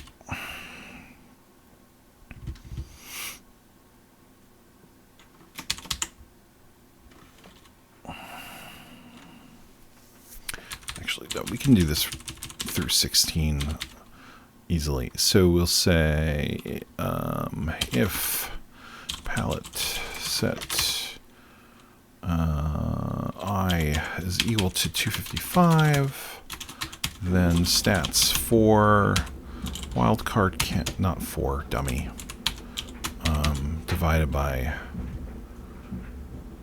4. We want to increment that. So that's going to give us our wildcard count for those palettes.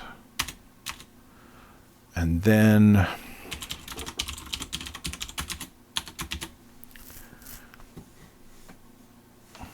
let's see what makes the most sense to do. We're going to, for the colors for the palette in the metatile, we want to check each one against the colors in every palette. So we're going to say, for this one, we're going to use 4. And then we're going to do same thing here, if I can type.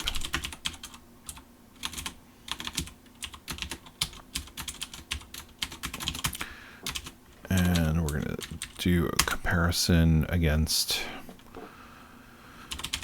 palette J if this is equal to palette set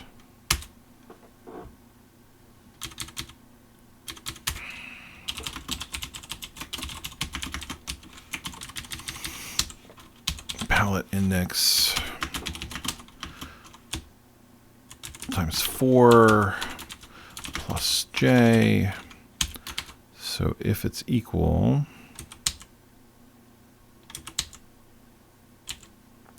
we're not even going to bother checking if it's oh,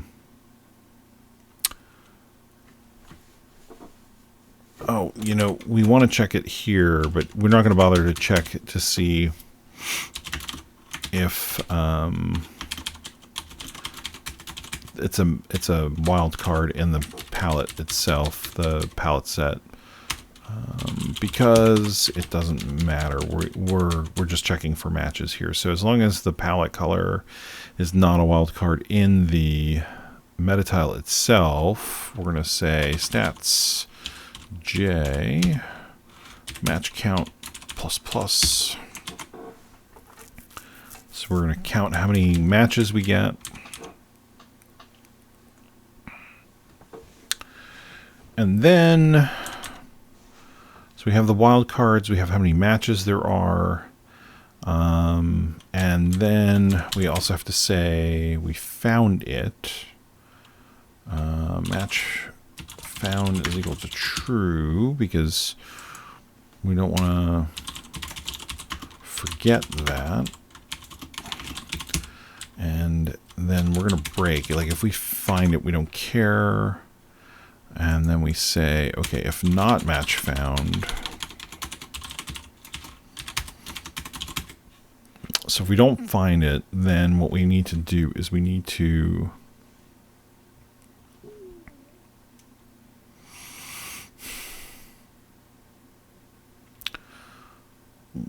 check the next.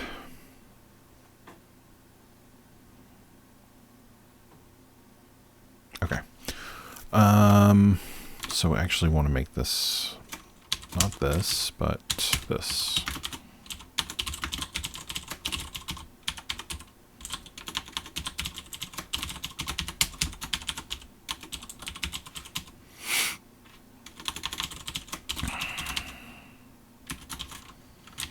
Right, we want to say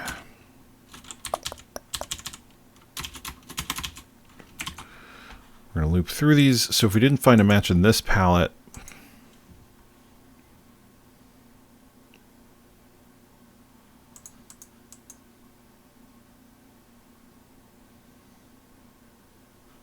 I don't want to go to the next palette though. I want to go to the next color in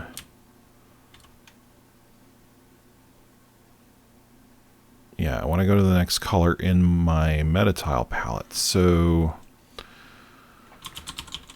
what I want to do is I want to say this.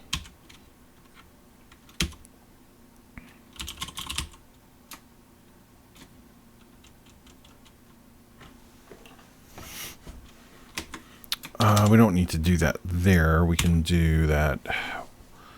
We're going to have an array of decks to keep track of the missing. Yeah, we could do that.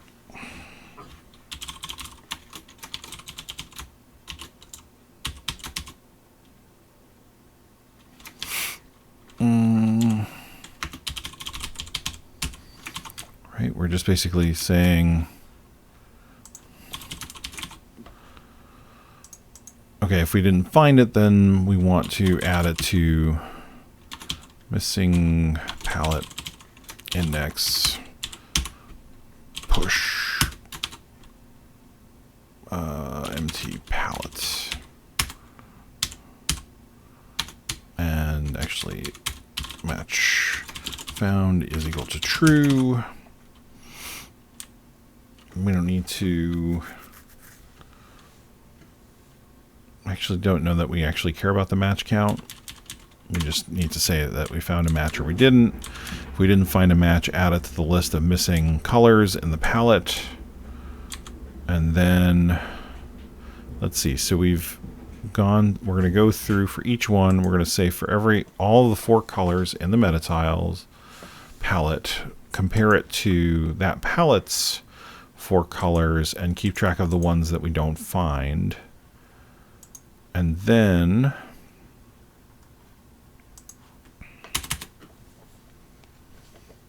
once we've done that, we want to, what was it? It was qsort s,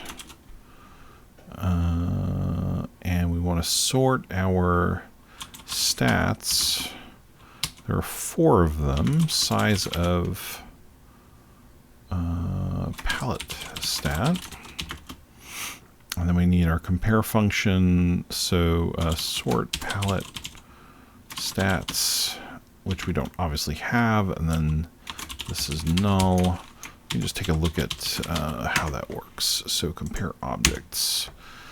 So we're going to do a same thing here. Compare palette stats, void context, const void element 1, const void element 2.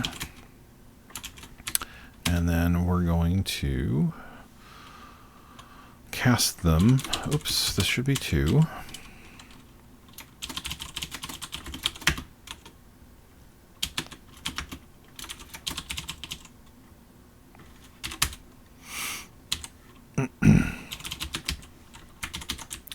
I guess we could const cast them if we wanted to be really technically C++ correct, but that's okay. So we've got, oh, these should be this. So we've got that. So then we want to say if P1 match count is greater than P2 match count. So now, in this case, the above thing we're doing is sorting in ascending. So I think we want to do the reverse here. Well, I know we want to do the reverse. We want to sort in descending, but I mean, we want to return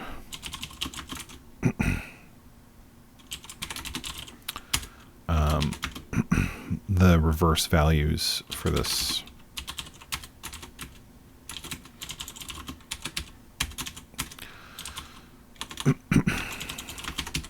Okay, so that will sort that list.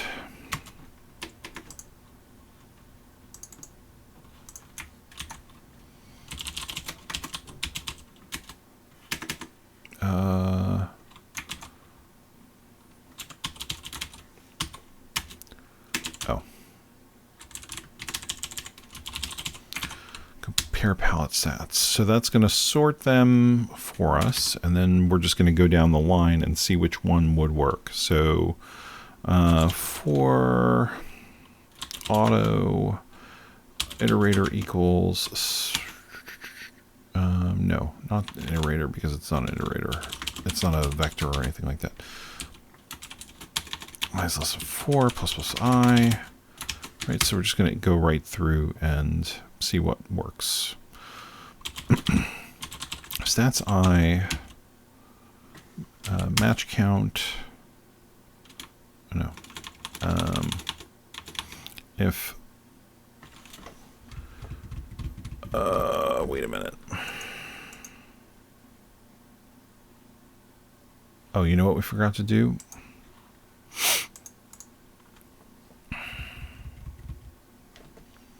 We forgot to add the appropriate starting location for it. So stats should be palette index, right?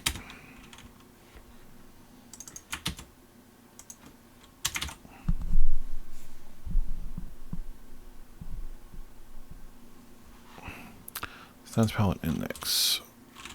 Starting index is palette.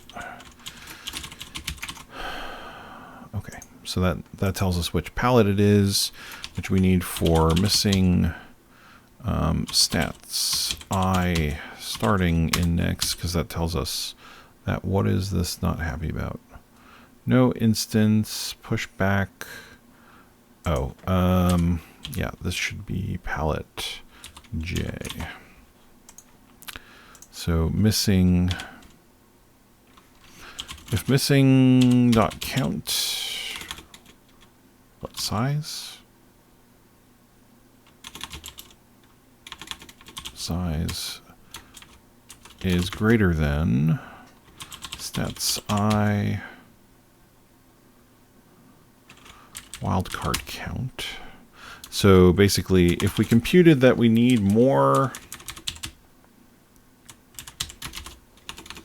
let's do it the other way. If we compute that the size is less, or if the number missing is less than the wildcard count, and we sorted by the match count. So this is going to be the...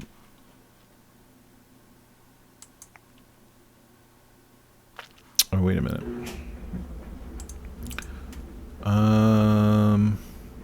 Yeah, J isn't available. What am I... This should be I.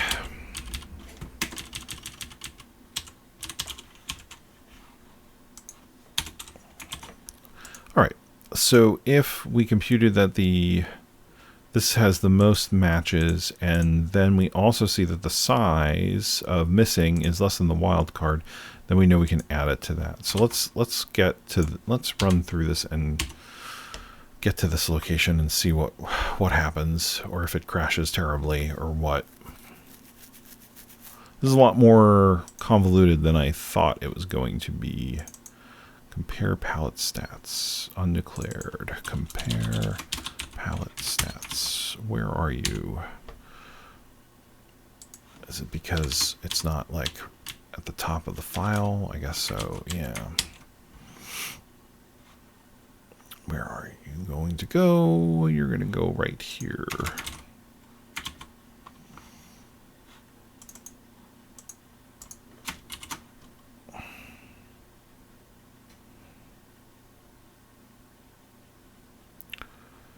Process optimized palette must return a value.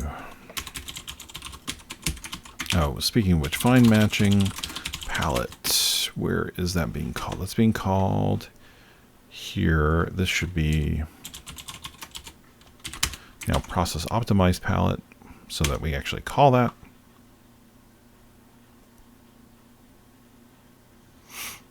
So the first go around, once we get past this, oh, sorry, I forgot we had that open still. The first go around, we should see that it's going to obviously not match anything, but we should be able to take then literally any palette and it'll work. So that'll be fine. But that's what I want to confirm, right? That like that basic case actually works. So we're going to go through and compute that the wildcard count for all of them is 4, right? And then we're going to find that basically none of them match. Should be less than or equal to.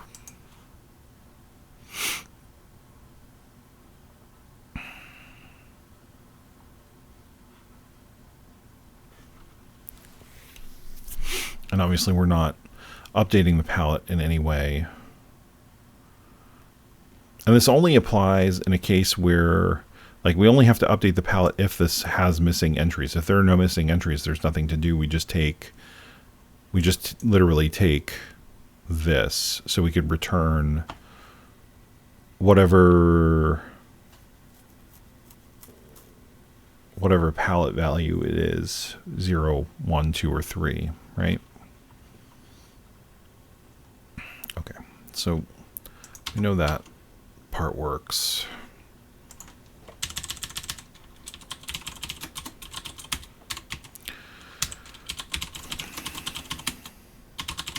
So just stats, it's just stats, okay.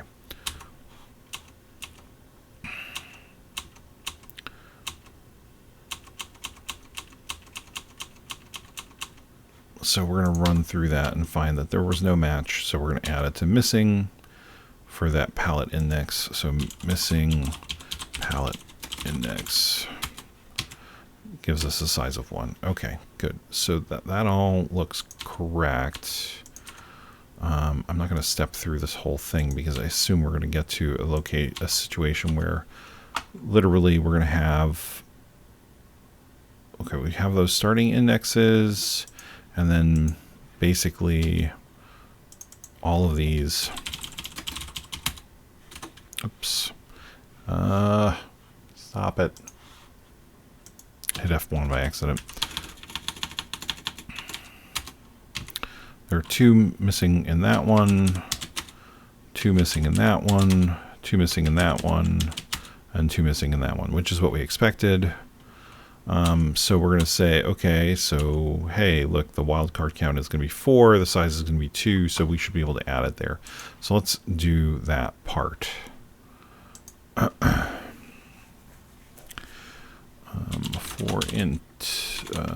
For auto iterator is equal to missing stats I dot starting index begin.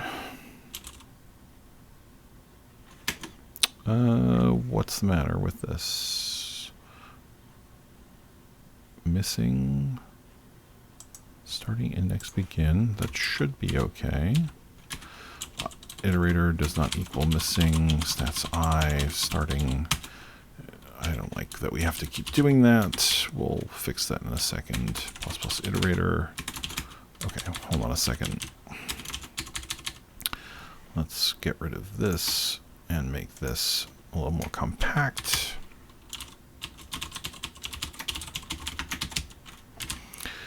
Make that starting index.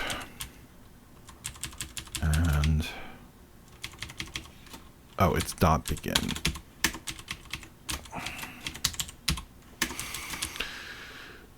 Starting index. Okay, so we've got that. Now we're iterating through the colors that don't that weren't matched, and we know we can fit them in, so we just basically have to go through this.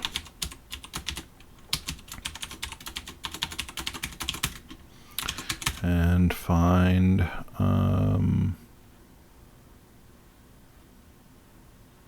let's see.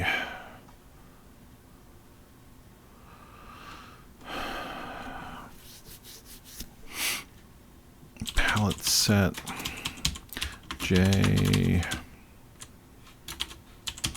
plus, oh no, wait, sorry, starting index plus J is equal to, if it's equal to 255, then we say, hooray, we did it. And set the value in here to that. And then we break out of this loop, and then we just keep doing that until we are done. And then we are good, and we want to return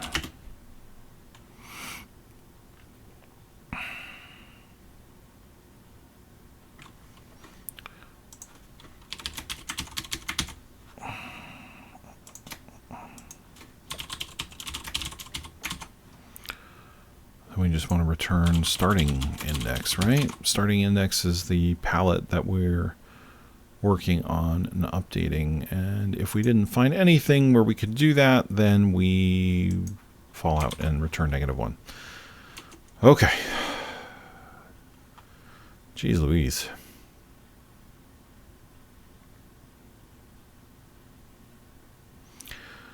All right, so we know this first time through we should be good to just go and update palette set starting index. Actually, we'll just do palette set. We'll look at the whole thing.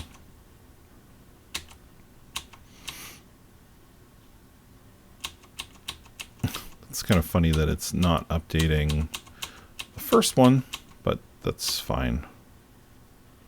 So there were only 2 colors, so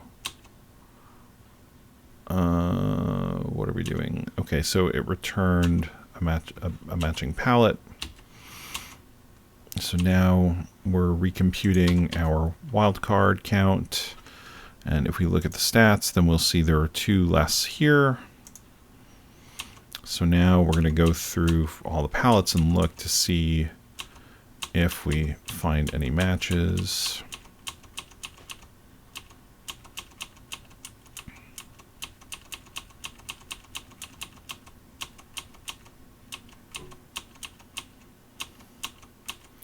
There's only 2 colors there.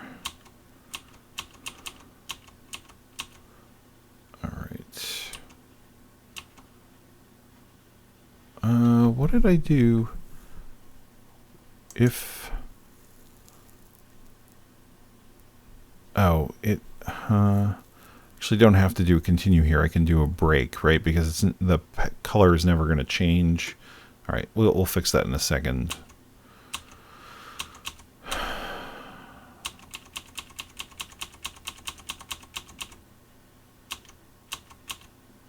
All right, so now we're looping through, and we found a match there. And we found another match. Good for us. And then there are no more colors.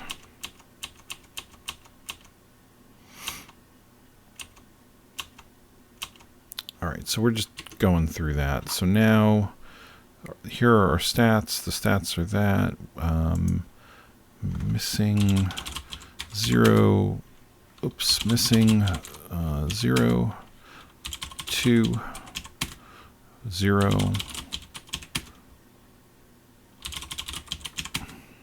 All right, so now we're going to sort this so that we have the most matches. And the match, let's see, so 0. Did I mess up the sort? I did mess up the sort. Damn it. So match count 2 should it be the first one? I thought. Okay. So it should be this way, is what we're saying here.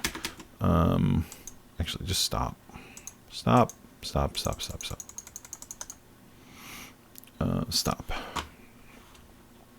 It's okay. We'll step through the first iteration, or we'll skip the first iteration, knowing that that's probably fine. And then the second iteration is what we're really interested in. But I'll just go right to the sort call here. All right, so this is the first iteration through. I can even get rid of this. And we should see that they are all the same. So sort order doesn't really matter.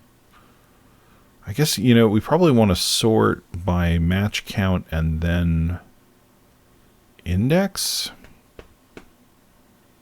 so that we always kind of populate the palette in order, but that's okay. So now, why? That's weird. Oh, no, we haven't gotten through the sort yet. Okay, so match count now is 2 here.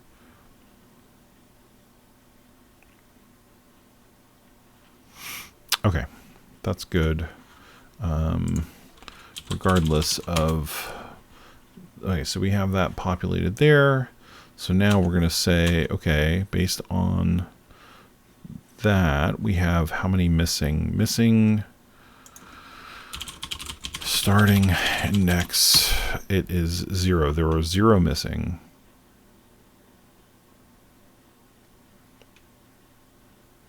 And the wildcard count is 2. So we're just going to go right through, and starting index is good. All right, so the next time around we have a match there, and we're going to come into this and starting index. So again, we have a match with palette 1. We sort, we've got this, okay, and again, no missing. No missing. So far, this is looking good. No missing. I imagine this is going to continue on for some time because, we're just iterating through this until we get to the next line. So what I'm going to do is I'm going to do this.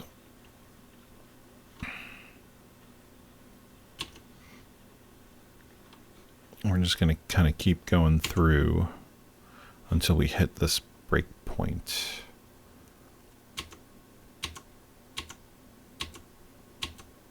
There it is. So we have 2 matches with 1 missing. So we should be able to add it, right? So we say, okay, if we find a spot, Let's add it, and there it goes. That got added in. That's what we wanted.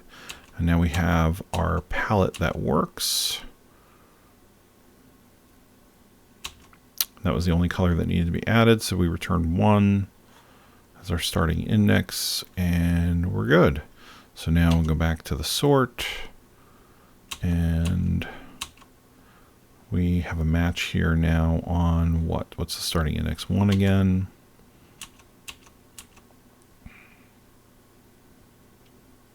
No missing, so let's see. So we would be good up until the point where we got to this green tile, and then we'd have to add a whole new palette. So let's just keep going until we get to that point.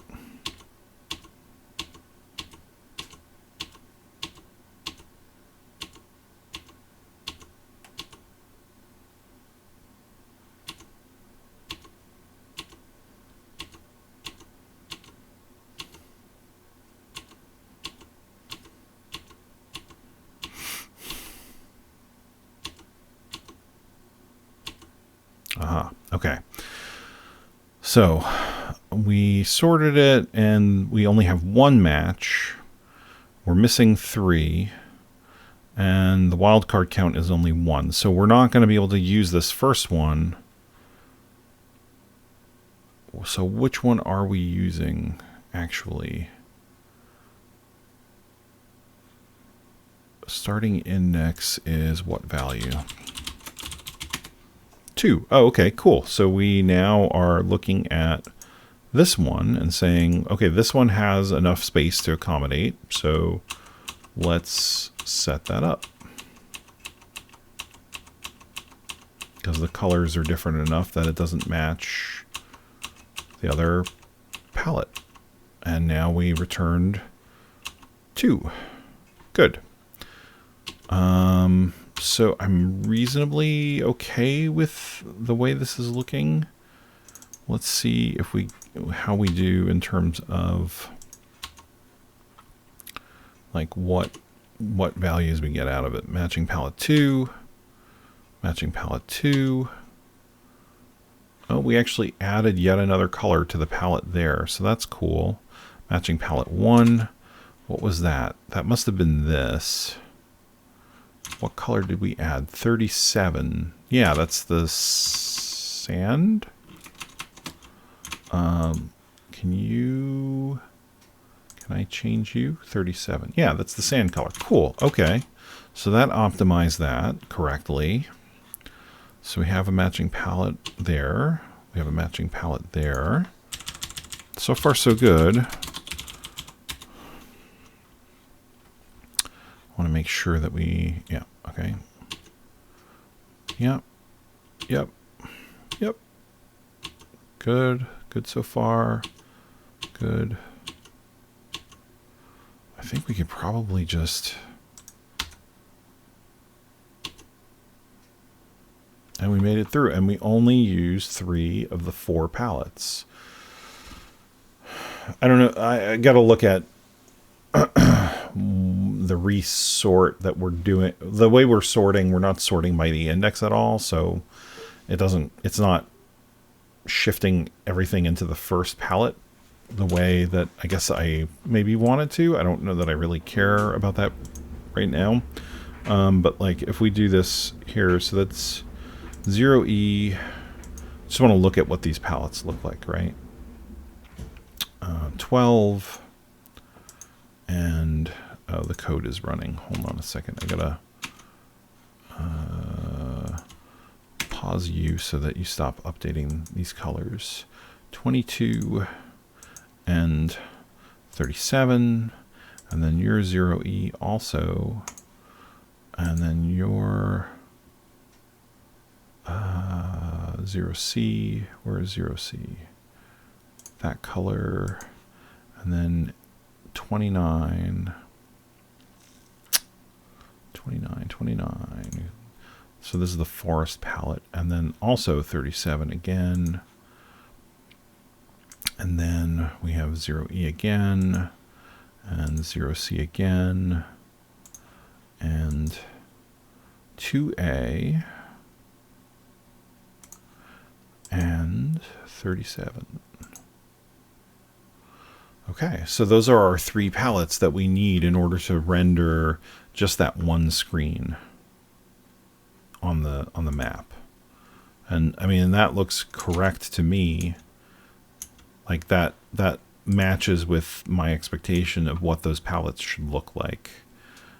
It's interesting how similar they are in terms of, like, they all use the sand. 2 of them have the 0C.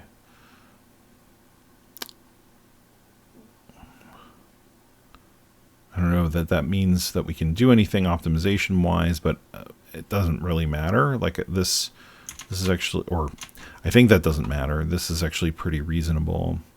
And we have a whole other palette left that isn't being used. So before we wrap here tonight, and yeah, that took a lot longer than I expected, just because I guess I hadn't really thought about the problem of, I was more worried about the problem of how we were going to examine the metatiles than I was about the actual process of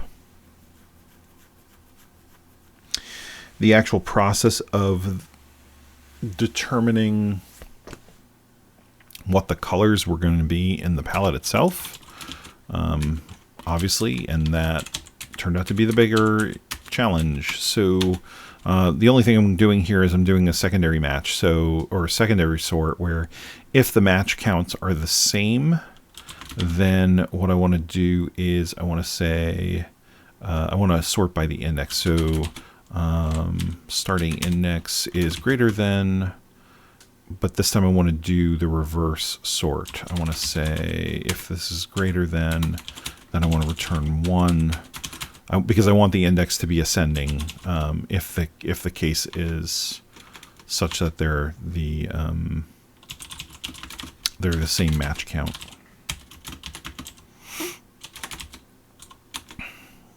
Except I typed match count here because I was talking and looking at the code above. Okay, so, oops.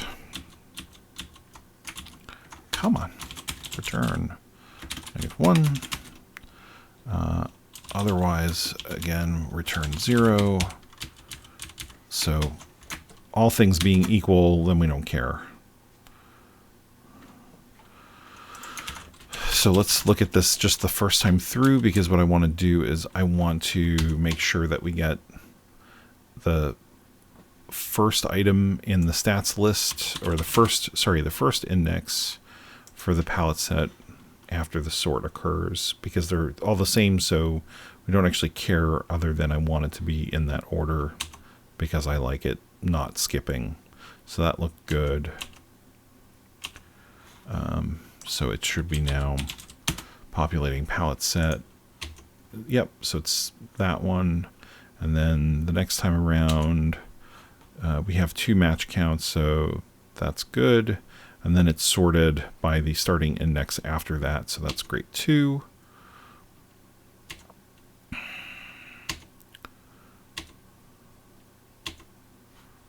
Actually, I should do it after the sort just to see when we get something different.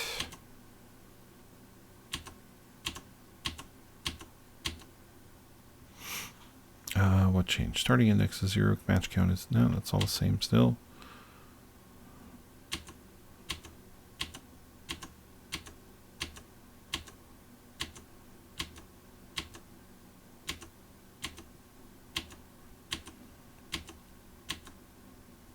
Okay, so that got a match 3, so it's going to just update that. Oh no, it's not going to update that because it's got a match 3. That had a match of 2. Let's see. So it's going to be able to... that was fine. So what is this? Okay, we want to break, I guess, in case there are any missing. Sort is seemingly doing exactly what I want, but I just want to confirm. Okay, so now we're going to update. We only had one match there.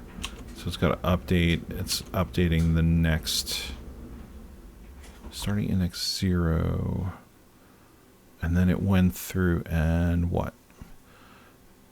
Oh, it looped through and it looked at the first one and said, okay, the size of the missing is whatever, and the wildcard count is less than what I need, so it's doing the next one.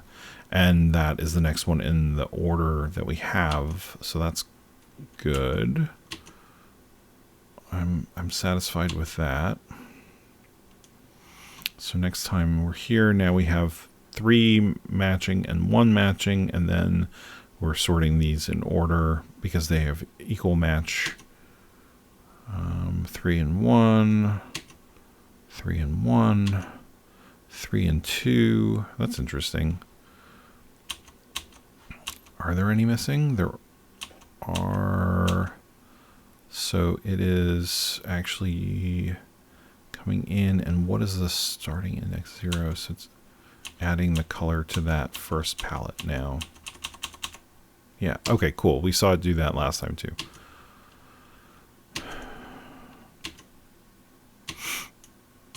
Two and one. So this is cool because we can actually see the degrading quality of matches in the sorted list. And in this case, we know that that's not. Okay, cool. That's good. 4 and 2. So that's a perfect match. 4 and 2. 2 and 1. I guess what I want to just also keep an eye on is missing starting index size, because I want to see if we get into I want to see when we have a missing color.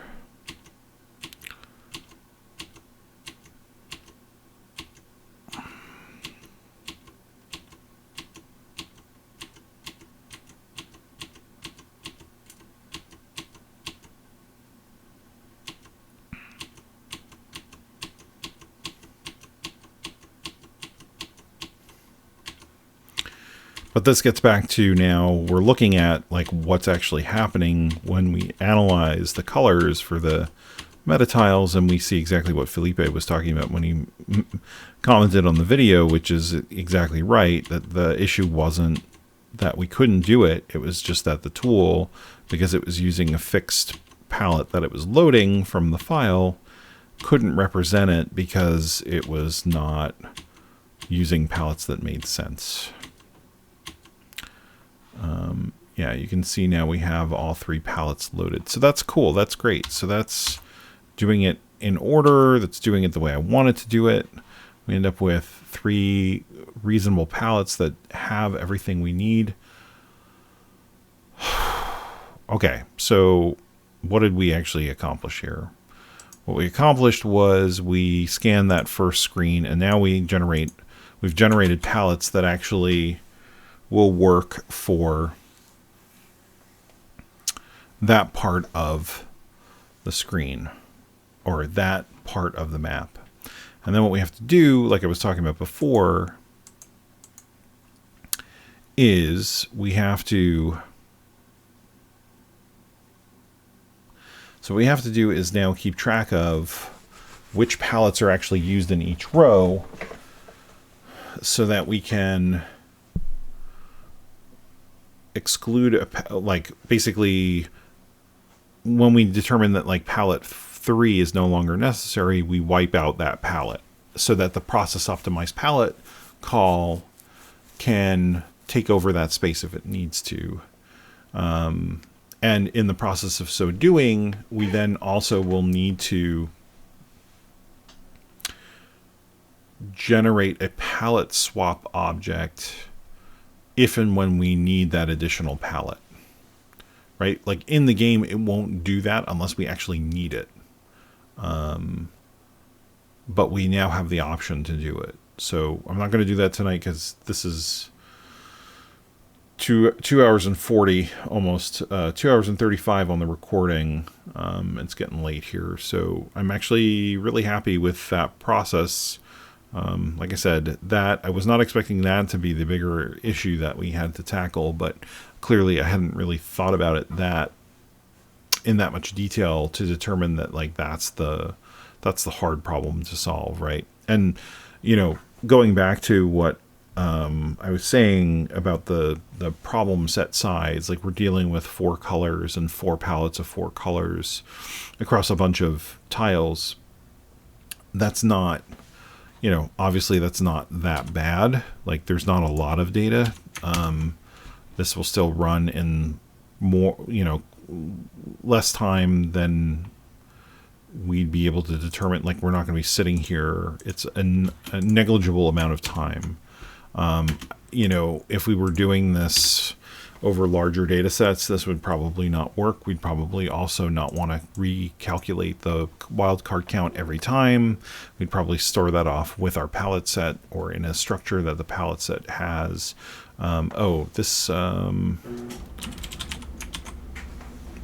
We can break out of that. That was the thing I was saying when we were debugging.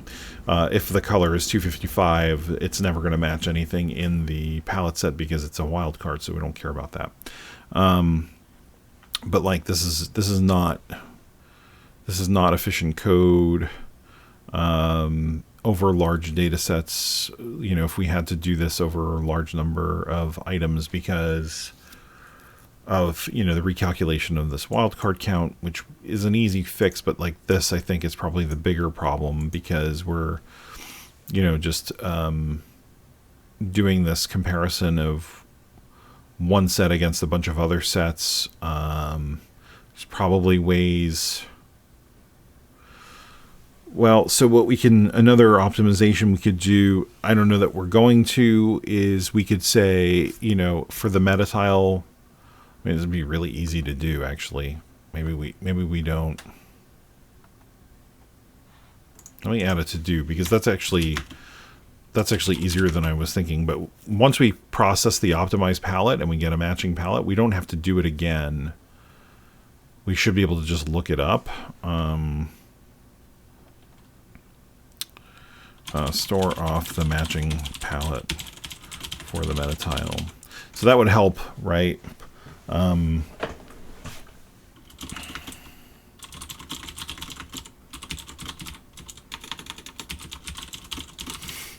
So now that will make it definitely a lot less bad, right? Because even with a larger data set, once it's computed, we don't have to compute it again. Even if the palette itself changes, it doesn't change the fact that it worked for that particular metatile. So yeah, once it's computed, we're good. Except in the case when we shift up, and then like if the palette got wiped out, then we would want to wipe that from the cache, but maybe we just wipe the cache with every shift we do, because then we're only doing one row at a time from that point forward. I'm not sure, but anyway, neither here nor there at the moment, because I am done for tonight because it is almost midnight. So without further ado, if you'd like to reach me on Twitter, I'm at Clairvis. You can reach me on Discord as Clairvis, although in video game stage I am Zelius, Xelius. You can email me at zelius@gmail.com. Feel free to comment on the video on YouTube, ask questions, say hi, whatever you like. I do have some links below for things like the Buy Me a Coffee and the Patreon if you're interested in supporting that. Also for the pre-order if you want to get access to the assembly code, which I have to update after the refactoring we did. It also gets you pre-order for the game once it's done. Take a look at that if you are interested. But have a good evening, and I will see you Thursday. Thanks for watching. Bye.